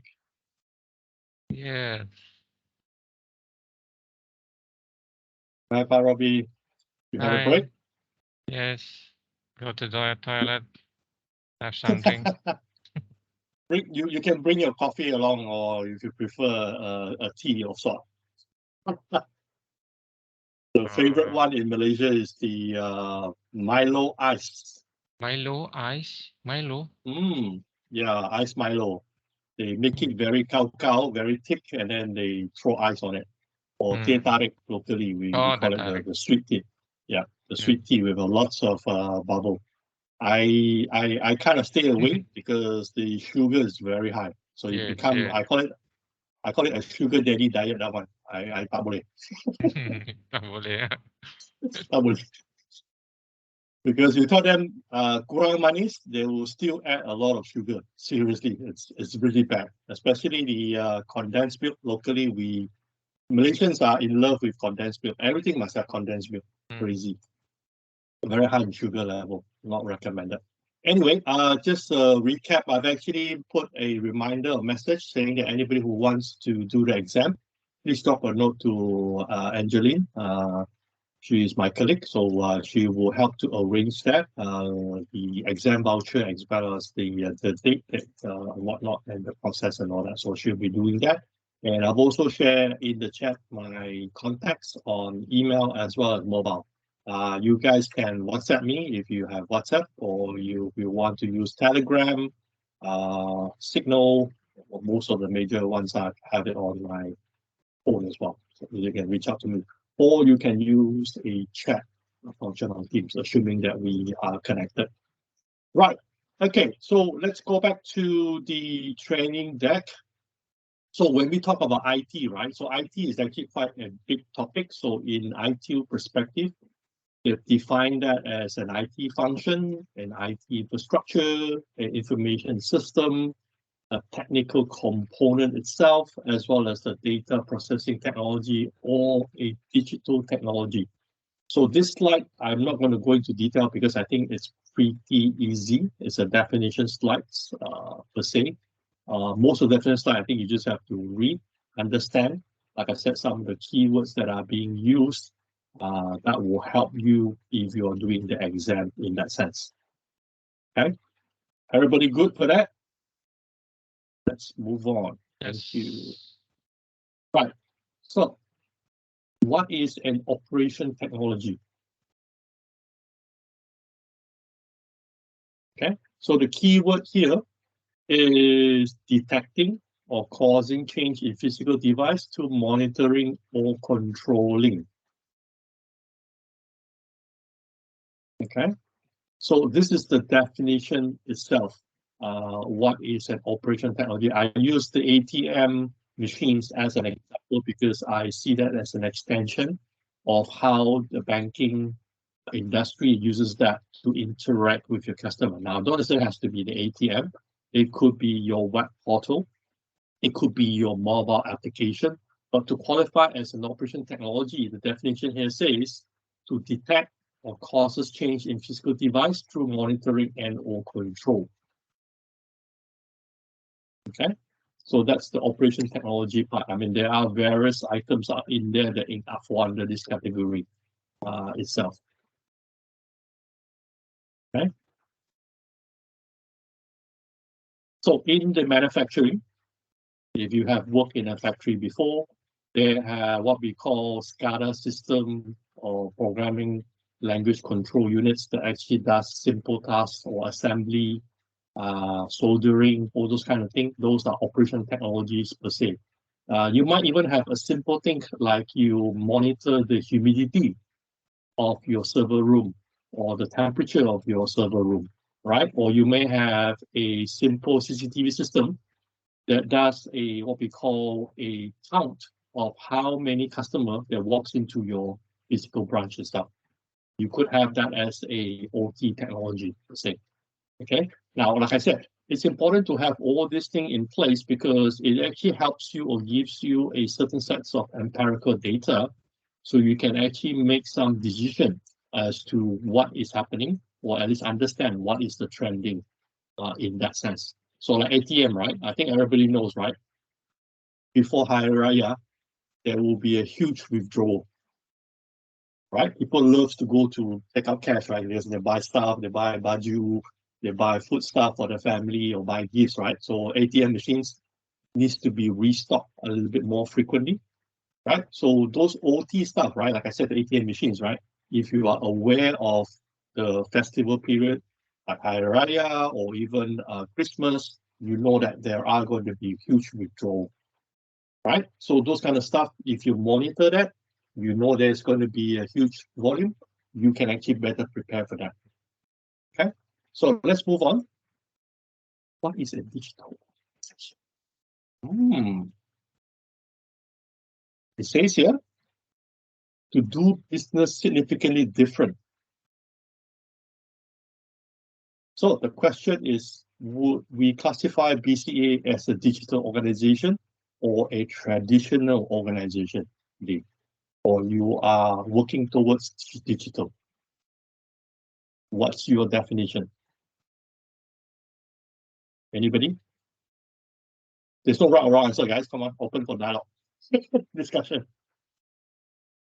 Does BCA fit this definition or not yet? Belum lagi, belum sampai.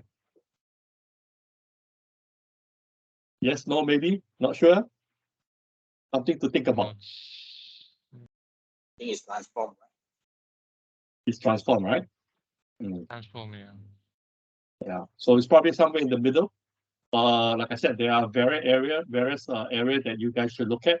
Like I mentioned, maybe the example of printing, those are the things that you might want to look at as well as potentially an area that you can actually improve how BCA do business differently, right? Okay. Definition, digital transformation.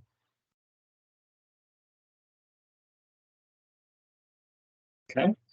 So you guys also mentioned you use a lot of manual forms. So perhaps digitization allows you to do things differently, right? Maybe the way that you audit, maybe the way that you store information. If it's stored electronically, you can classify, you can do word search, you can index differently, right? You can actually analyze them differently as well, right? So digital transformation, again, definition. Okay, so I'm not going to, like I said, read out everything. You guys can actually read that and go through that. This is important. Digitalization versus digitalization. This, again, exam question, potentially. Apa bezanya?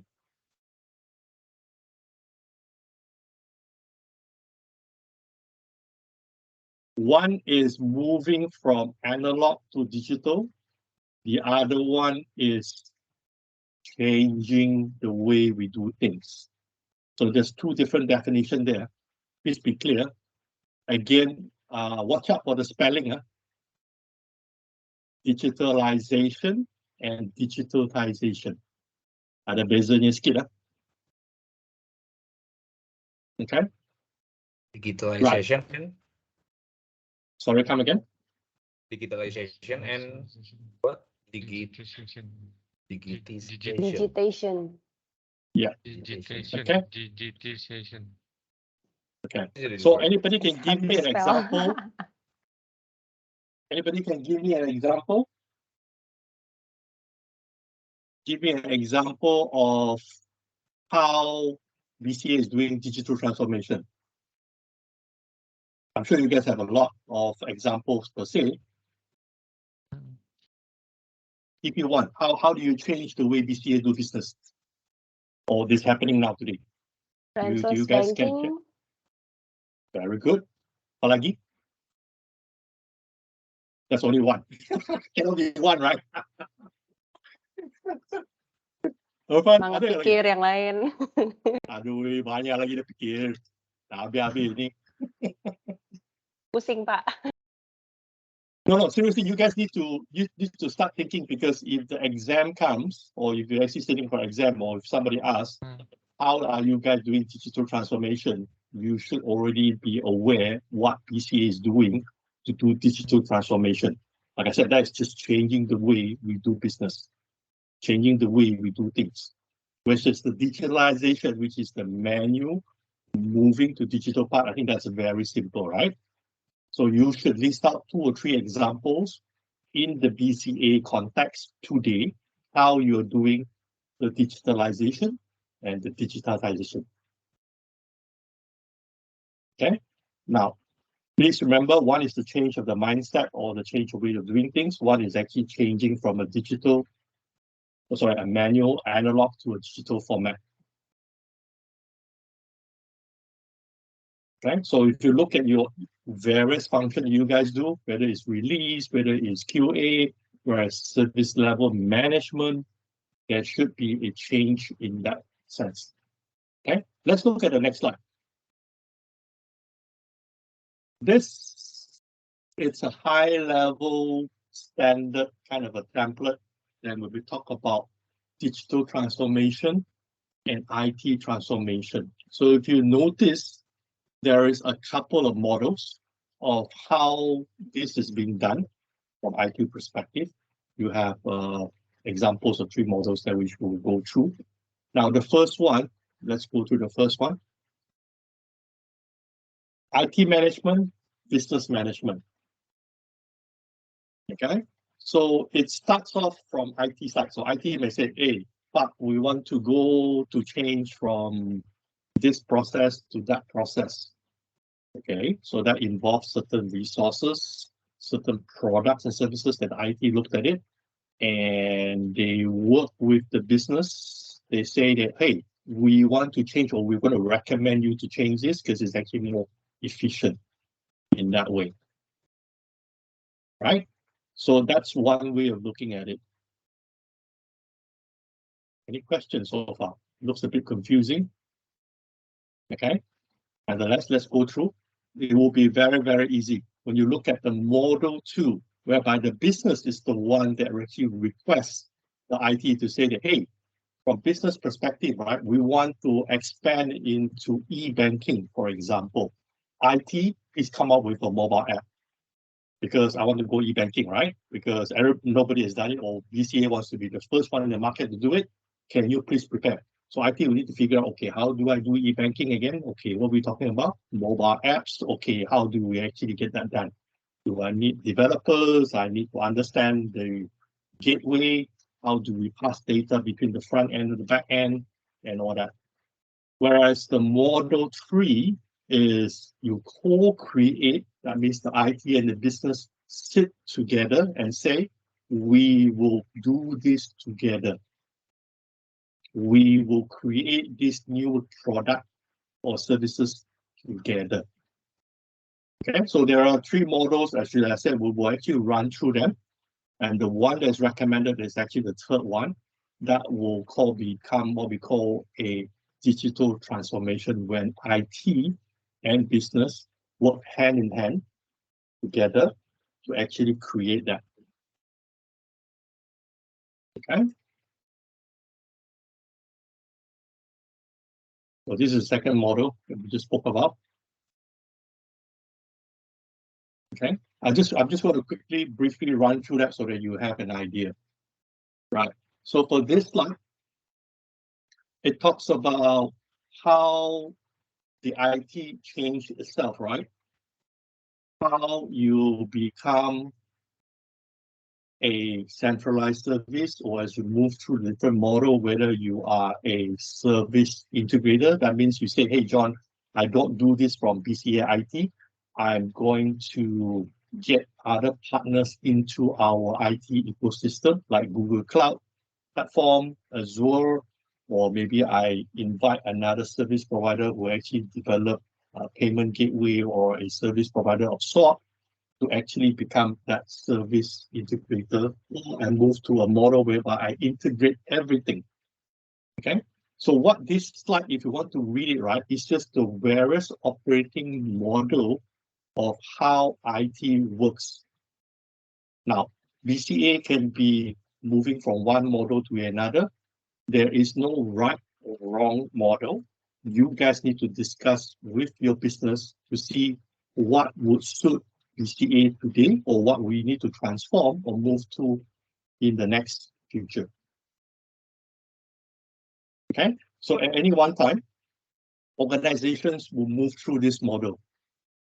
They may go through one or the other. Okay, so question, what is BCA using today? That would be my billion-dollar question. I would like to understand. Anybody has any idea? Is it a decentralized? Are you working as a centralized model? You are working as a shared service, or you're working as an integrated IT? Which model are you guys adopting today? I think it's centralized, yeah. IT as a provider. So if BCA were to evolve, what model should you be evolving to that will make sense to you?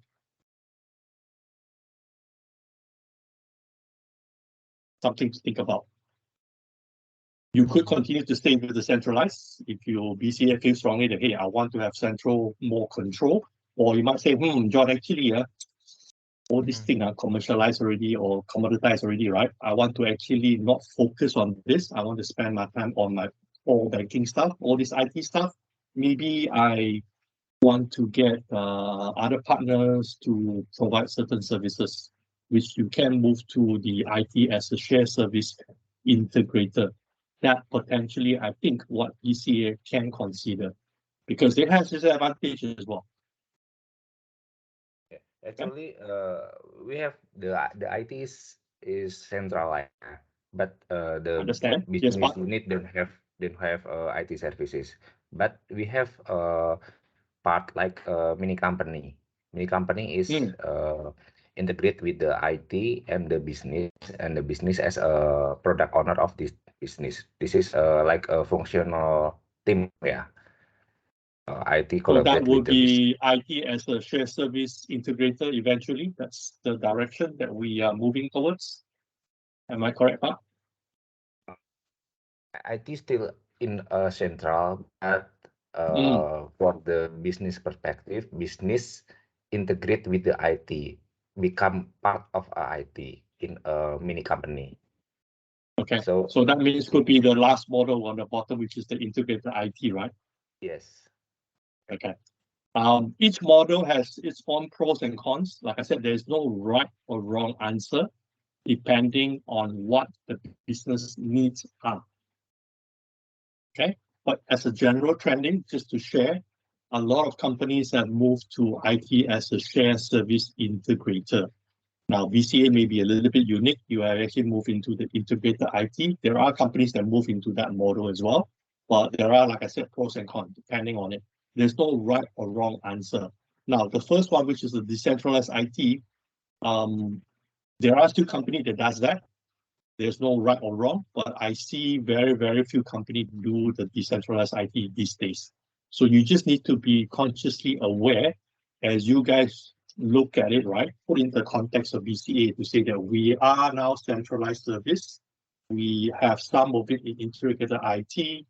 Now, what is the ratio? It could be 90-10, it could be 80-20. To be discussed internally how you want to change that, because the way you function will move and change as well. Okay, so just be aware these are the model. Yes, Tristan. Can you give us example about how IT as a shared service integrator running in the company? Like, okay, so one potentially you might have what we call, say, if you go to the cloud, right? For example, you don't want to do it internally. You might engage a cloud service provider, CSP, to actually manage that for BCA. That's one potentiality. Even like your ATM branches service, right? You might say, okay, I don't want any BCA staff to run it. I want to outsource that to another business entity that's outside of BCA to actually provide that service to my ATM, for example. That's just another example. Okay, Same with application development. So you might have a team that is inside BCA. I know in the old days, you guys have quite a lot of developers in-house, right? We develop or write programming codes inside BCA. So you might say, okay, from now on, let's say the mobile apps, I'm going to outsource that to somebody to actually write it. That's potentially as a shared service integrator kind of a concept. So you don't have any BCA staff, you have contractors, but they are outsourced to that function to actually perform that for you. You manage the service level in that sense. Does that make sense, Ibu? Yeah. Thank you Yeah. for information. No problem. But like I said, there's no right or wrong answer. It depends on how much control your leadership team want to have. Whether the business is comfortable to let go, or they say, no, John, we want to actually manage this under the BCA context.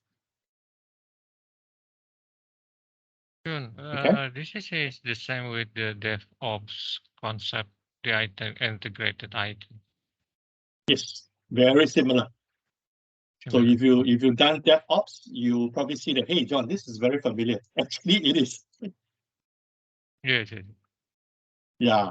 So like I said, I purposely want to stop here because I wanted you guys to put it into the BCA context to talk a little bit more about it so that you are aware of the different operating model. So that, like I said, you guys know where we are in BCA's context. And like I said, if you or management do decide to change, there are only so many models to change. Now, whether it makes sense or not, need to be discussed at the leadership level. Make sense? Okay. It depends how, like I said, how BCA wants to run it. You can run it totally outsourced, decentralized. You can run it very integrated, very tight fit. In that sense, also can. Okay. Or you want to say, John, actually, we are happy to maintain this for the next 5 years, 10 years. It works for BCA. Please continue. Okay.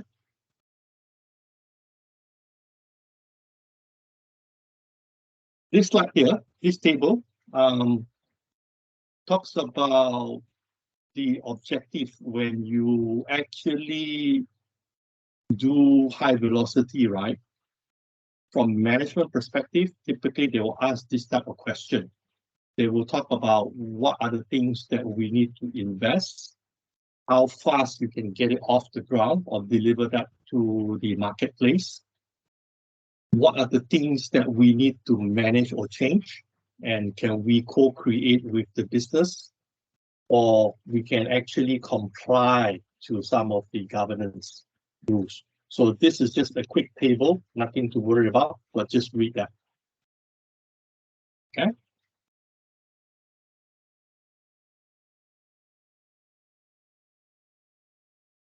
This is how those objectives relate back to the value chain. Again, there's a lot of words here. Like I said, every time when you go to the management, right, when you actually recommend a change or a new introduction or a new service, right, they will actually be requiring from an ITIL perspective to relate back what's the value chain all about? How does this make sense to ITIL?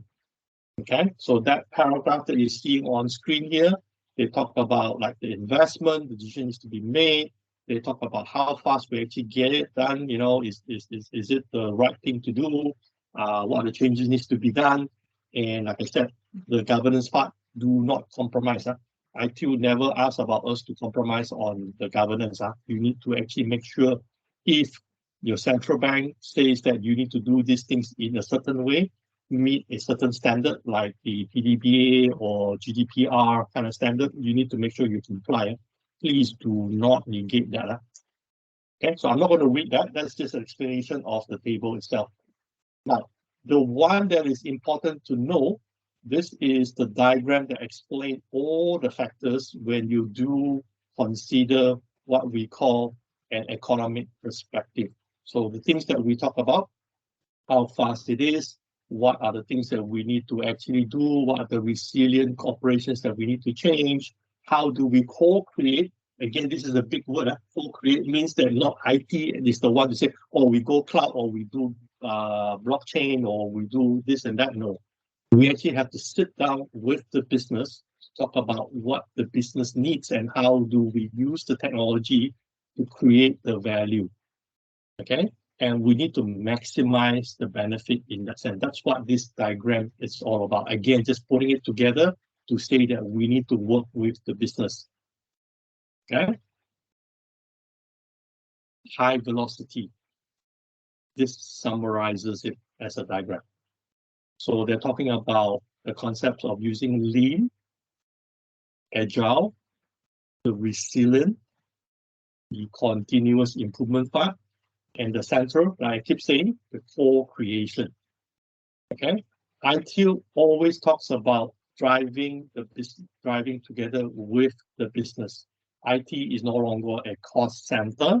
IT creates value together with the business for your stakeholders, for your customers out there. Okay, so if there's one question out of this, they will ask you, what is high velocity IT? These are the values.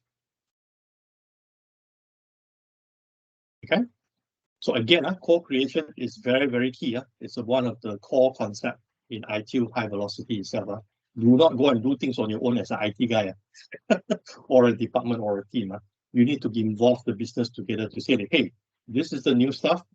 Does it make sense to the business? Or you want us to do this? Okay, how can we actually contribute to make this better for you? How can we provide this for you? Okay, right. Again, this is just putting into the explanation of the diagram of the table at the bottom, what those definitions are or what the benefits are. Okay, again, I'm not going to read that out. I think you guys can read it later.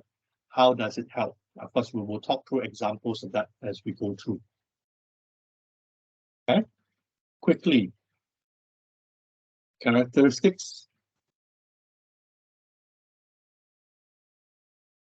So as you see, in the various phases, we have the planning, we have the improve, we have the engage, the design, transition, obtain, build, deliver, and support. You still remember these phases where the diagrams are? It's actually in the service value chain diagram, right? So each of the phases, they are saying these are the framework that you need to apply. You need to either apply lean, agile, resilient, or continuous improvement.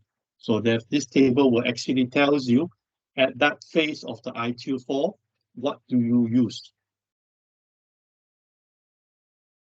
Okay, so it's just a summary. So if you walk through that process, you will notice actually each of those framework will be applicable in some of the stages of the service value chain itself. Okay, you need to tie it back to the diagram that we spoke about this early morning, that we actually went through all the 6 steps itself. Okay, what is lean?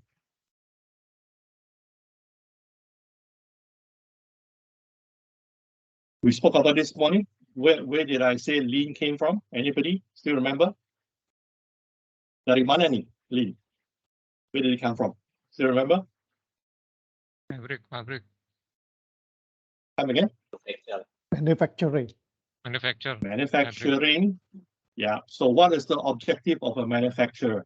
If I were to manufacture, let's say this pen, right, to sell, right? What do I need to ensure? What's the first thing? Quality. The defect. Yeah, defect. Defect has to be as minimum as possible, because if there is a defect, as a manufacturer, it's going to cost me money. Because why? I cannot sell this pen if it cannot even perform the basic function, right? So IT need to minimize the effect of the defect itself. So the example we used this morning was 1,000 applicants come to BCA Bank to apply for a higher purchase loan to buy a car, for example, right? Now, if we have 10% defect rate, guess what? We are losing 10% of the 1,000 applicants.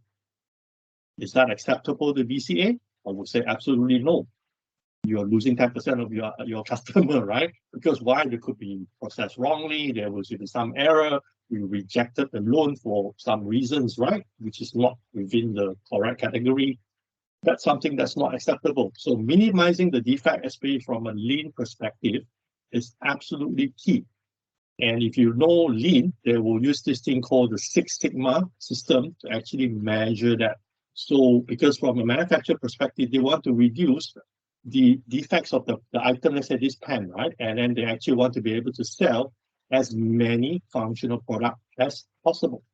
So that is actually very key. Now, it also talks about when you apply lean, you need to break it down into small, manageable work steps or processes, the work breakdown.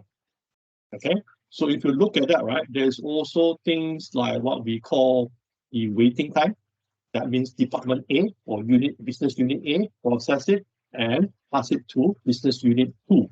So the processing time in each of the business process needs to be measured. The waiting time from process A to process B also needs to be measured. Because why? As far as your customer is concerned, when you see the borang and they submit the hire purchase untuk kereta tu, how long it takes to approve? 3 weeks? Seriously? The other bank process it in 3 days. Huh? Yours is 3 weeks, there's 3 days. Okay, what's wrong? You need to look at it to say that, hey, why are you taking us 3 weeks and our competitor is taking 3 days to approve a hire purchase loan?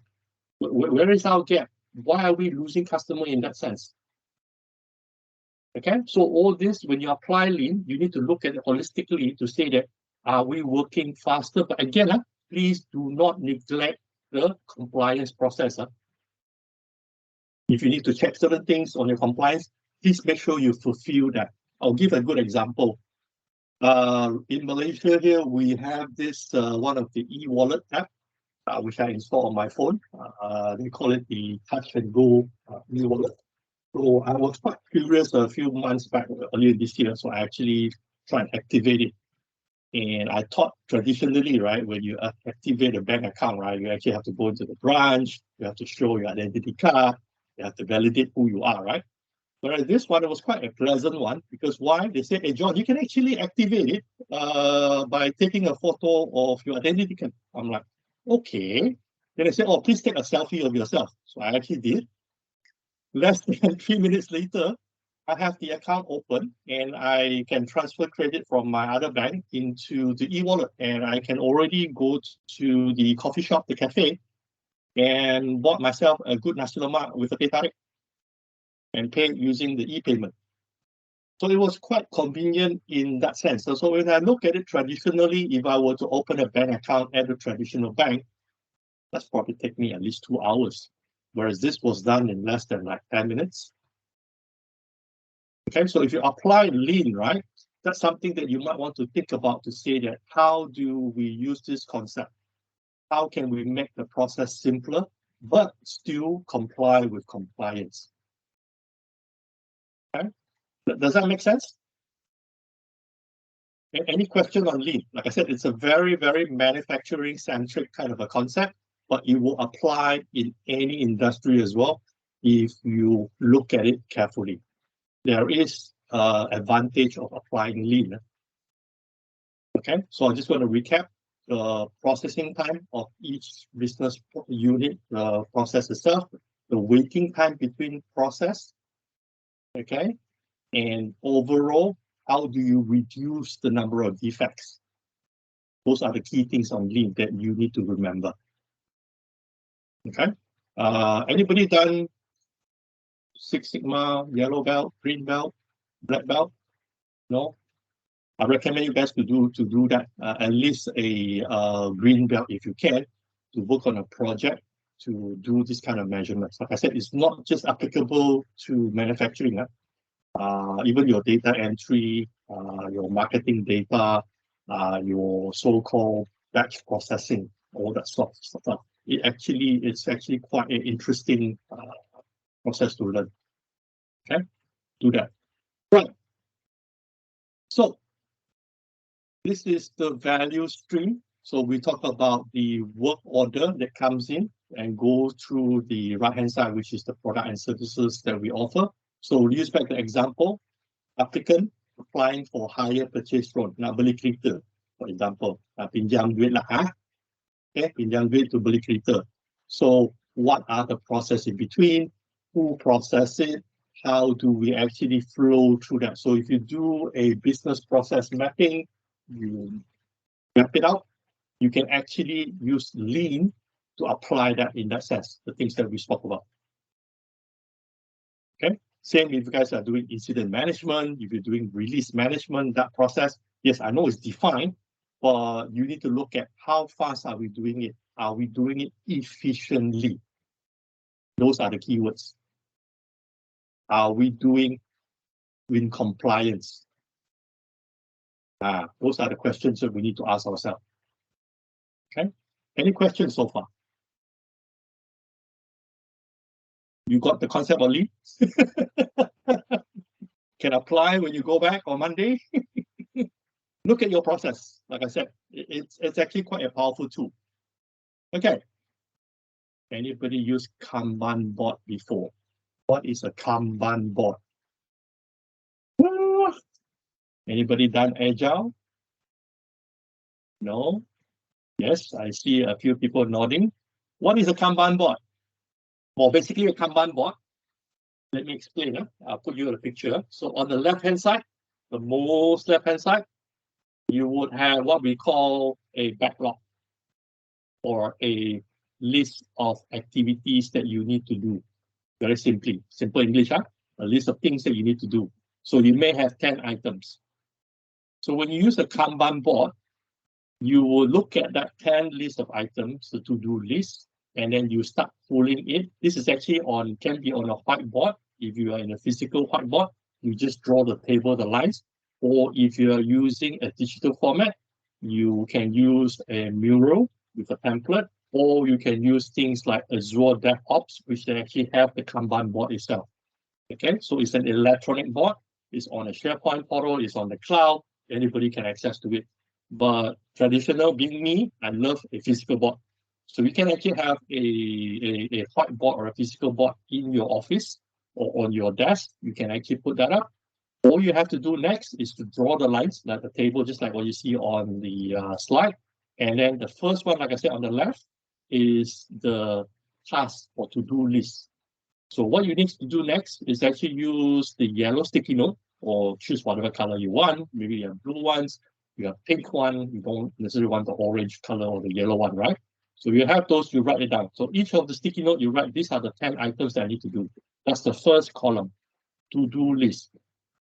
Second column is when you put in what is work in progress. Apa yang sedang dibuat.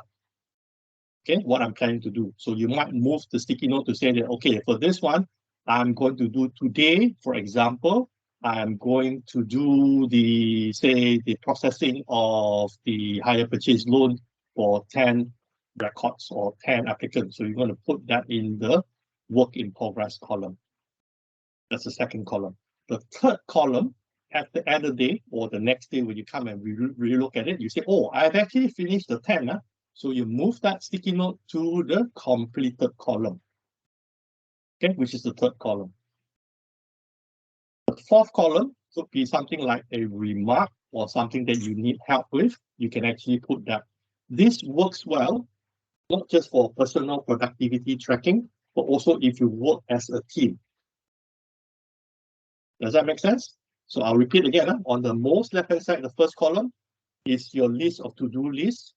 Second column is work in progress. Third column is done. And the last column could be a remark column. Okay, so if you're working as a team, normally we have what we call a daily stand-up meeting for 10-15 minutes. And then I will say, okay, today I'm going to conduct the training class. This is the work item that is from the backlog or the to-do list. I'm going to move the sticky note from column 1 to column 2. This is what I'm working on, and I'll put my name there. And if I come back, say, on Thursday or Friday, I'll say, I've completed this. Now I've actually moved that from the work in progress to the completed column. It actually shows what everybody is doing on a team. Okay. If you have not implemented this, you can actually try that. Even if you work on a project, you can actually do that, or you have a daily task or weekly tasking.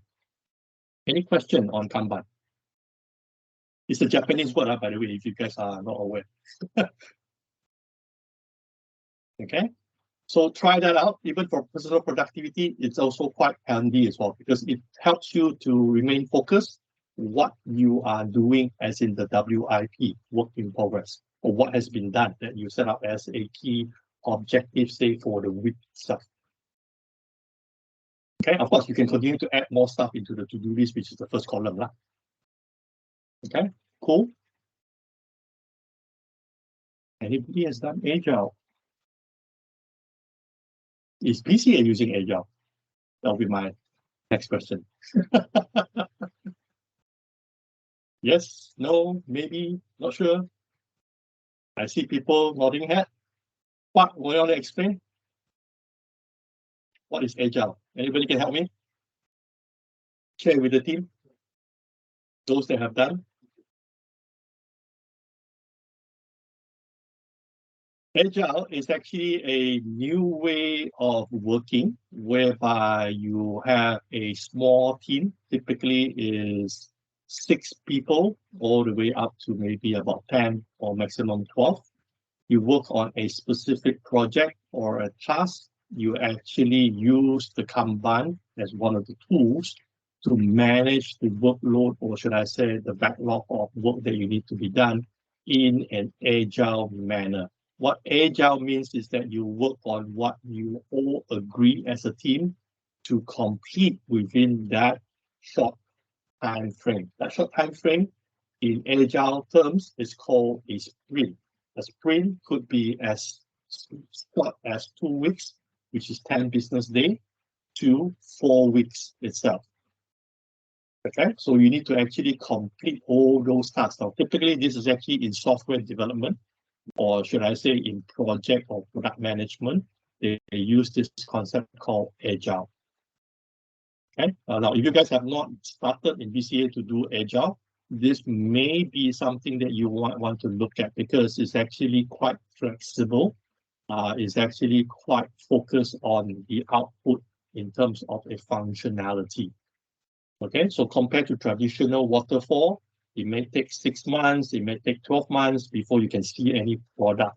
This talks about a product feature of sort in the sprint window, which is 2 to 4 weeks. Something needs to be released, something needs to be in functional in that sense. Okay, you guys are very quiet. I think you guys are not exposed to Agile. No, other. You need to understand this concept because this is actually what ITIL borrowed, or should I say, pinjam from the other framework to say that this is something that if you want to do high velocity IT, you need to have an appreciation, you need to have an understanding of Agile. Okay, because if you don't adopt this concept or you don't implement it in the way you do things, you can't be unfortunately classified as or call yourself as a high velocity IT organization. Okay, so just be aware there's going to be a lot of this kind of concept for the next 4 days.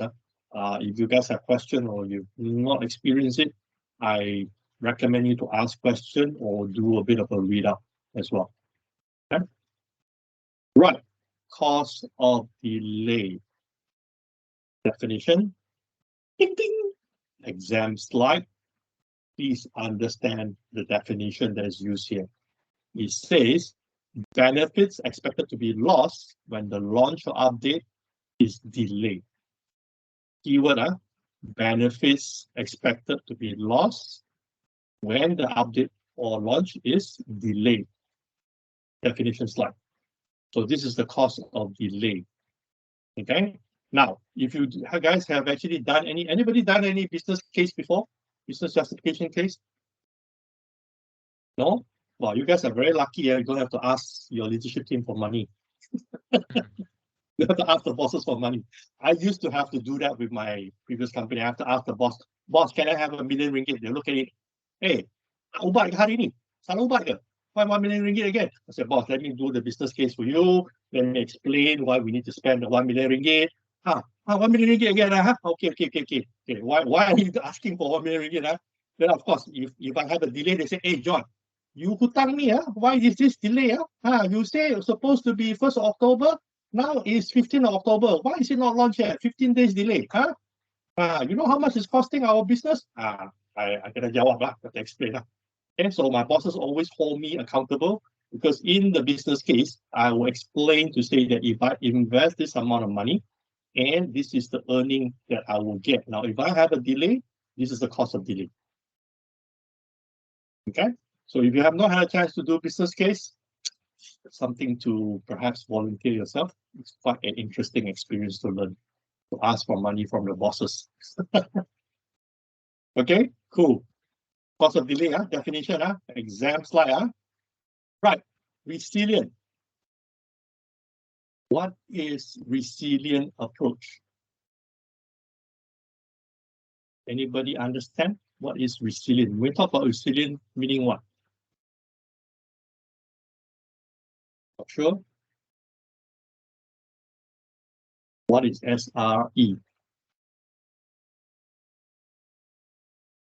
SRE stands for Site Reliability Engineering. Okay. Then you have this thing called DevOps. So what does these two concepts do to resilient?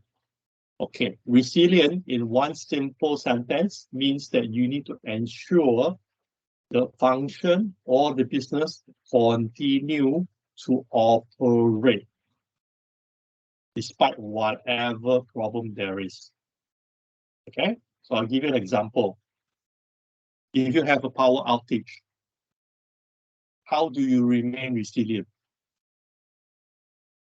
If you have a power outage, very simple question. How do you remain IT will be able to produce or function? What do we need to do? Come on, I know some of you are doing continuing management. Use power If I have a backup. power outage, how do I fix this? Use power backup to replace the current Cantik, power. bagus. Power backup, right? So that's resilient. So site reliability engineering talks a lot more on that. Anybody know where this concept came from? Any idea? Google. What does Google do? Any idea? I know it comes from Google, so what does Google do? Let me tell you a little bit story of how this came about from Google. Google has a data center, right?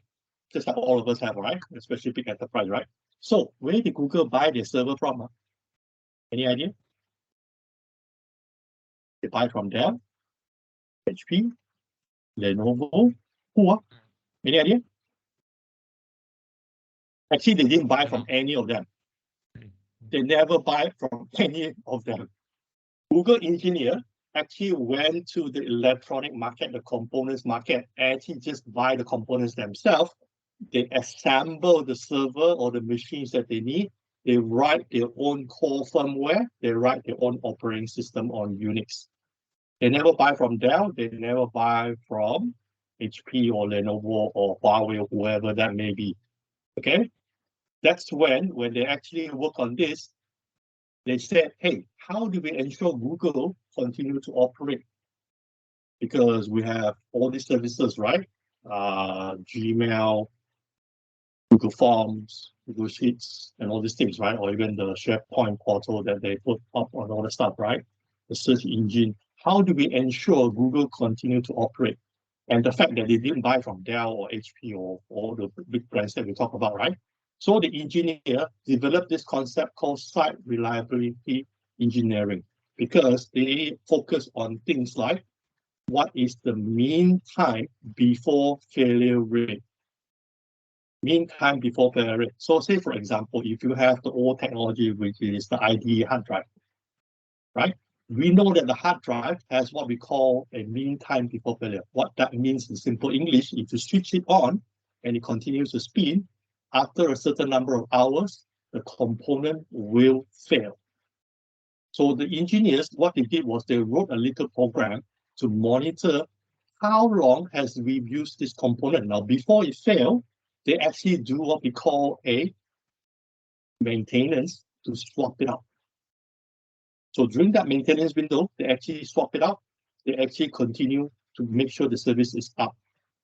99.99959. So the concept of SRE actually came about because they want to talk about resilience. That's where the concept came about. So please remember, Google never buy from anybody, from Dell or HP or Huawei, whoever. They actually, engineers went out and actually bought all the components. They actually built their own server, their own stuff. They wrote their own operating system or firmware in that source. Okay, so that SRE came about from that sense. So it's actually a mindset to say that before things fail, how do I, as an IT service provider, make sure that BCA can continue to operate? So those of you who are doing continual management, you need to actually adopt this mindset, which is SRE. Very, very key. Okay, so even a lot of times when I actually work with customer, when I was previously in the company in Dell, I always tell them, hey, you buy this server from Dell, right? How many years of warranty? He said, what do you mean, John? I'm asking you, do you know how many years of warranty are we providing? He said, 3 years, standard warranty. I said, yeah. How many years you want to keep the server? Maybe more than 3. Okay, then I said, are you going to buy the extended warranty? He said, why? I said, well, if you don't buy the extended warranty after the 3 years, on the 4th and 5th year, there's no spare part support. So imagine you have a controller card failure. I'm not going to be able to look for a replacement card for you. He said, oh, like that? How? I said, please make sure you bundle in, because that lifecycle management or SRE needs to be taken into consideration. Now, I've heard customers say, no, John, it's okay. I outsource to somebody else. Then I ask the question, does that somebody keep the spare parts for you? Because if this server goes down, how can they replace it for you? How can you keep the service up and running? Please check your contracts. Please check your warranty and extension.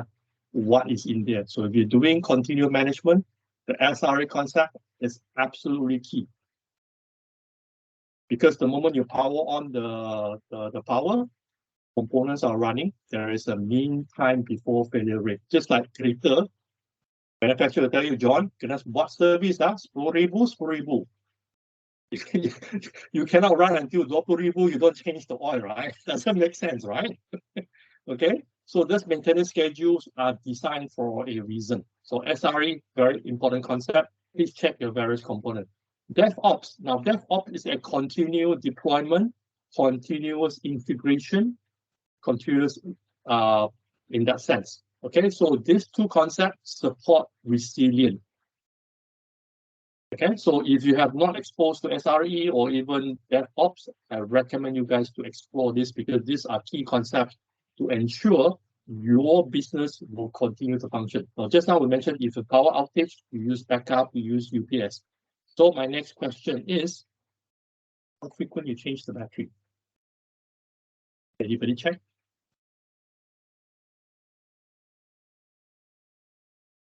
No? Check that out. How long can the battery retain the charge if there is a power outage? Is it supposed to be 1 hour, 2 hours? Okay, do you have a genset? I'm sure you guys do. Well, how often do you kickstart that genset? Can it automatically trigger? If it doesn't, what's going to happen to your operation? Check that out as well. Continual management perspective. Okay, so these are very, very important concepts, because you need to ensure the business continue to be able to perform its function. Okay, next, continuous. So when we talk about continuous, the concept is talking about CI/CD. Okay, what is CI/CD? Which is the continuous integration, continuous delivery, continuous deployment. Now, if you do DevOps, if you say write a new feature of an application, you need to ensure that it actually is able to integrate with your backend. For example, let's say if you're doing the hire purchase function on your mobile app, right? Let's say you allow your customer who are BCA customer to apply for a hire purchase loan online via your mobile app. You need to make sure when they fill up that electronic forms, it integrates with your backend. Right? It actually works. The data actually can flow through and a hire purchase loan officer can actually process that, or there is a logic that actually process that loan application, right? The delivery of it to your customer and you deploy it as a new feature update version 1.1, version 1.2. Kena tunggu 6 bulan ke, or you are doing it every other sprint? How do you deliver new features? So CI, CD, continuous integration, continuous delivery, and continuous deployment, it's a concept within the DevOps that needs to talk about. Okay, now I'm not going to explain all the minor details because those are the stuff you can read, but just remember, this contributes to resilience itself. Okay, any questions so far? Or am I going too fast? No? John, okay. I have a question. Yes, please. You mentioned about the MTBF before, right? Sorry, which one was it? I didn't hear you. The MTBF? Yep, mean time before failure. Yeah. Is it possible to using MTBF to measure the services? Like example, we have this mobile. Can we use MTBF to measure? Yes. Okay, but the fact is, in supporting the services, right, there's a lot of infrastructure involved, like database, like storage, like server itself. So when we talk about the mean, in the meantime before failure, is that an average, right? You can be very component specific, or you can actually put a system average. Okay. Okay. So it's okay. So the Google engineers are actually very particular. They actually manage it by the components. Yeah. But again, if you don't have that luxury, that means that you cannot monitor everything, right? But you do a Excel calculation to say that, okay, this is my system. I need to do maintenance X number of hours or X number of days. That will be your system average. That still works. Because why? You are minimizing the downtime. It's just a concept per se. Okay. So it's okay if we are calculate all the root costs, even if it's different, right? Maybe it's storage, maybe it's different networks, but to have a measure for the services, we can use that as calculates. We can calculate it. Not make a difference between storage and the other thing, right? Yes and no. It depends whether that is acceptable to you or not. You see, that definition can be very narrow or can be very broad, depending what is your acceptance level. Yeah, so there's no right or wrong answer, but what I would encourage you is to start adopting that first. Like I said, the MTBF, to say that, hey, I need to look at it, that I need to manage this, like I mentioned just now, right? Power outage. Yeah. Battery, right? So my question was, when was the last time we checked the battery? When did you change it out?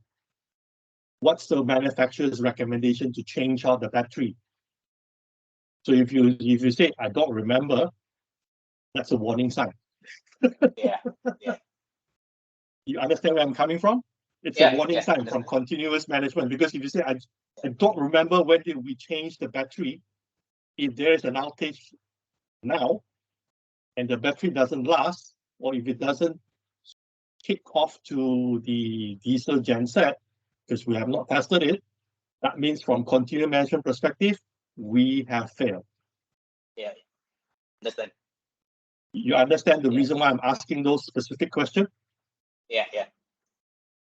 Right. So you might tell your bosses, you say, hey, I have a procedure, I have an SOP, I have a simulation exercise, but if you're not applying the SRE concept of mean time before failure, you have failed.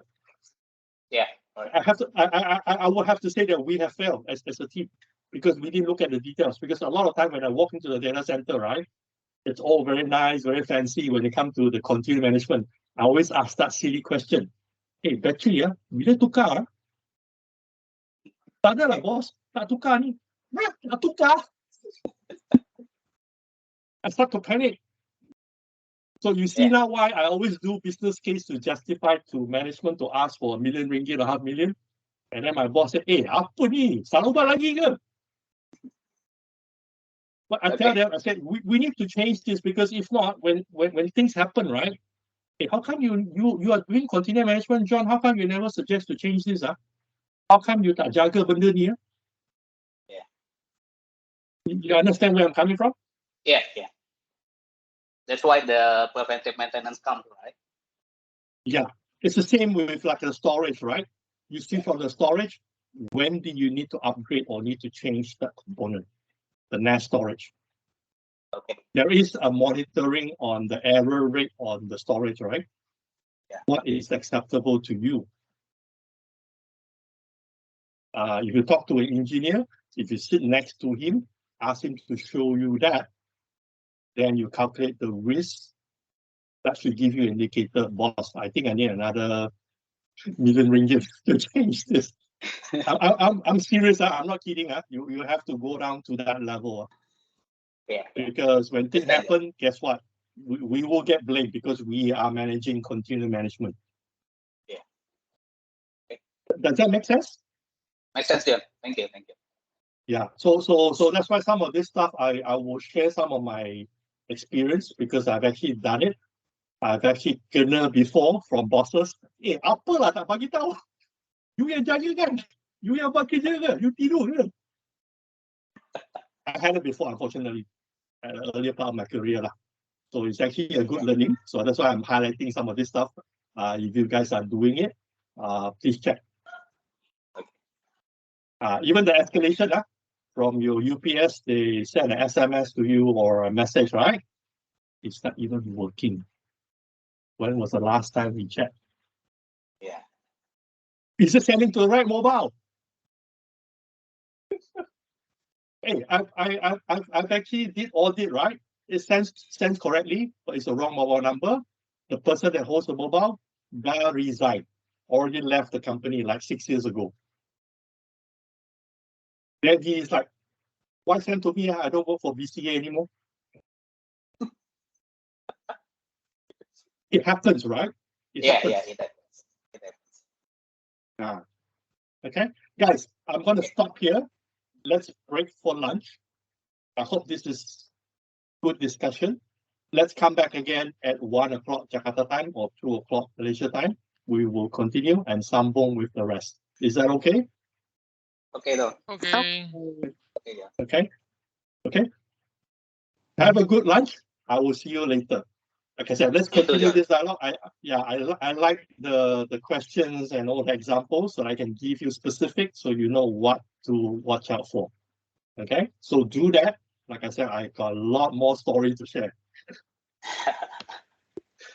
Okay. Thank you, John. All right. Have lunch. Yeah. No problem. Have a good lunch here. All right, I'll see you later. Thank you. See you. You guys can drop off and then join back again. Okay.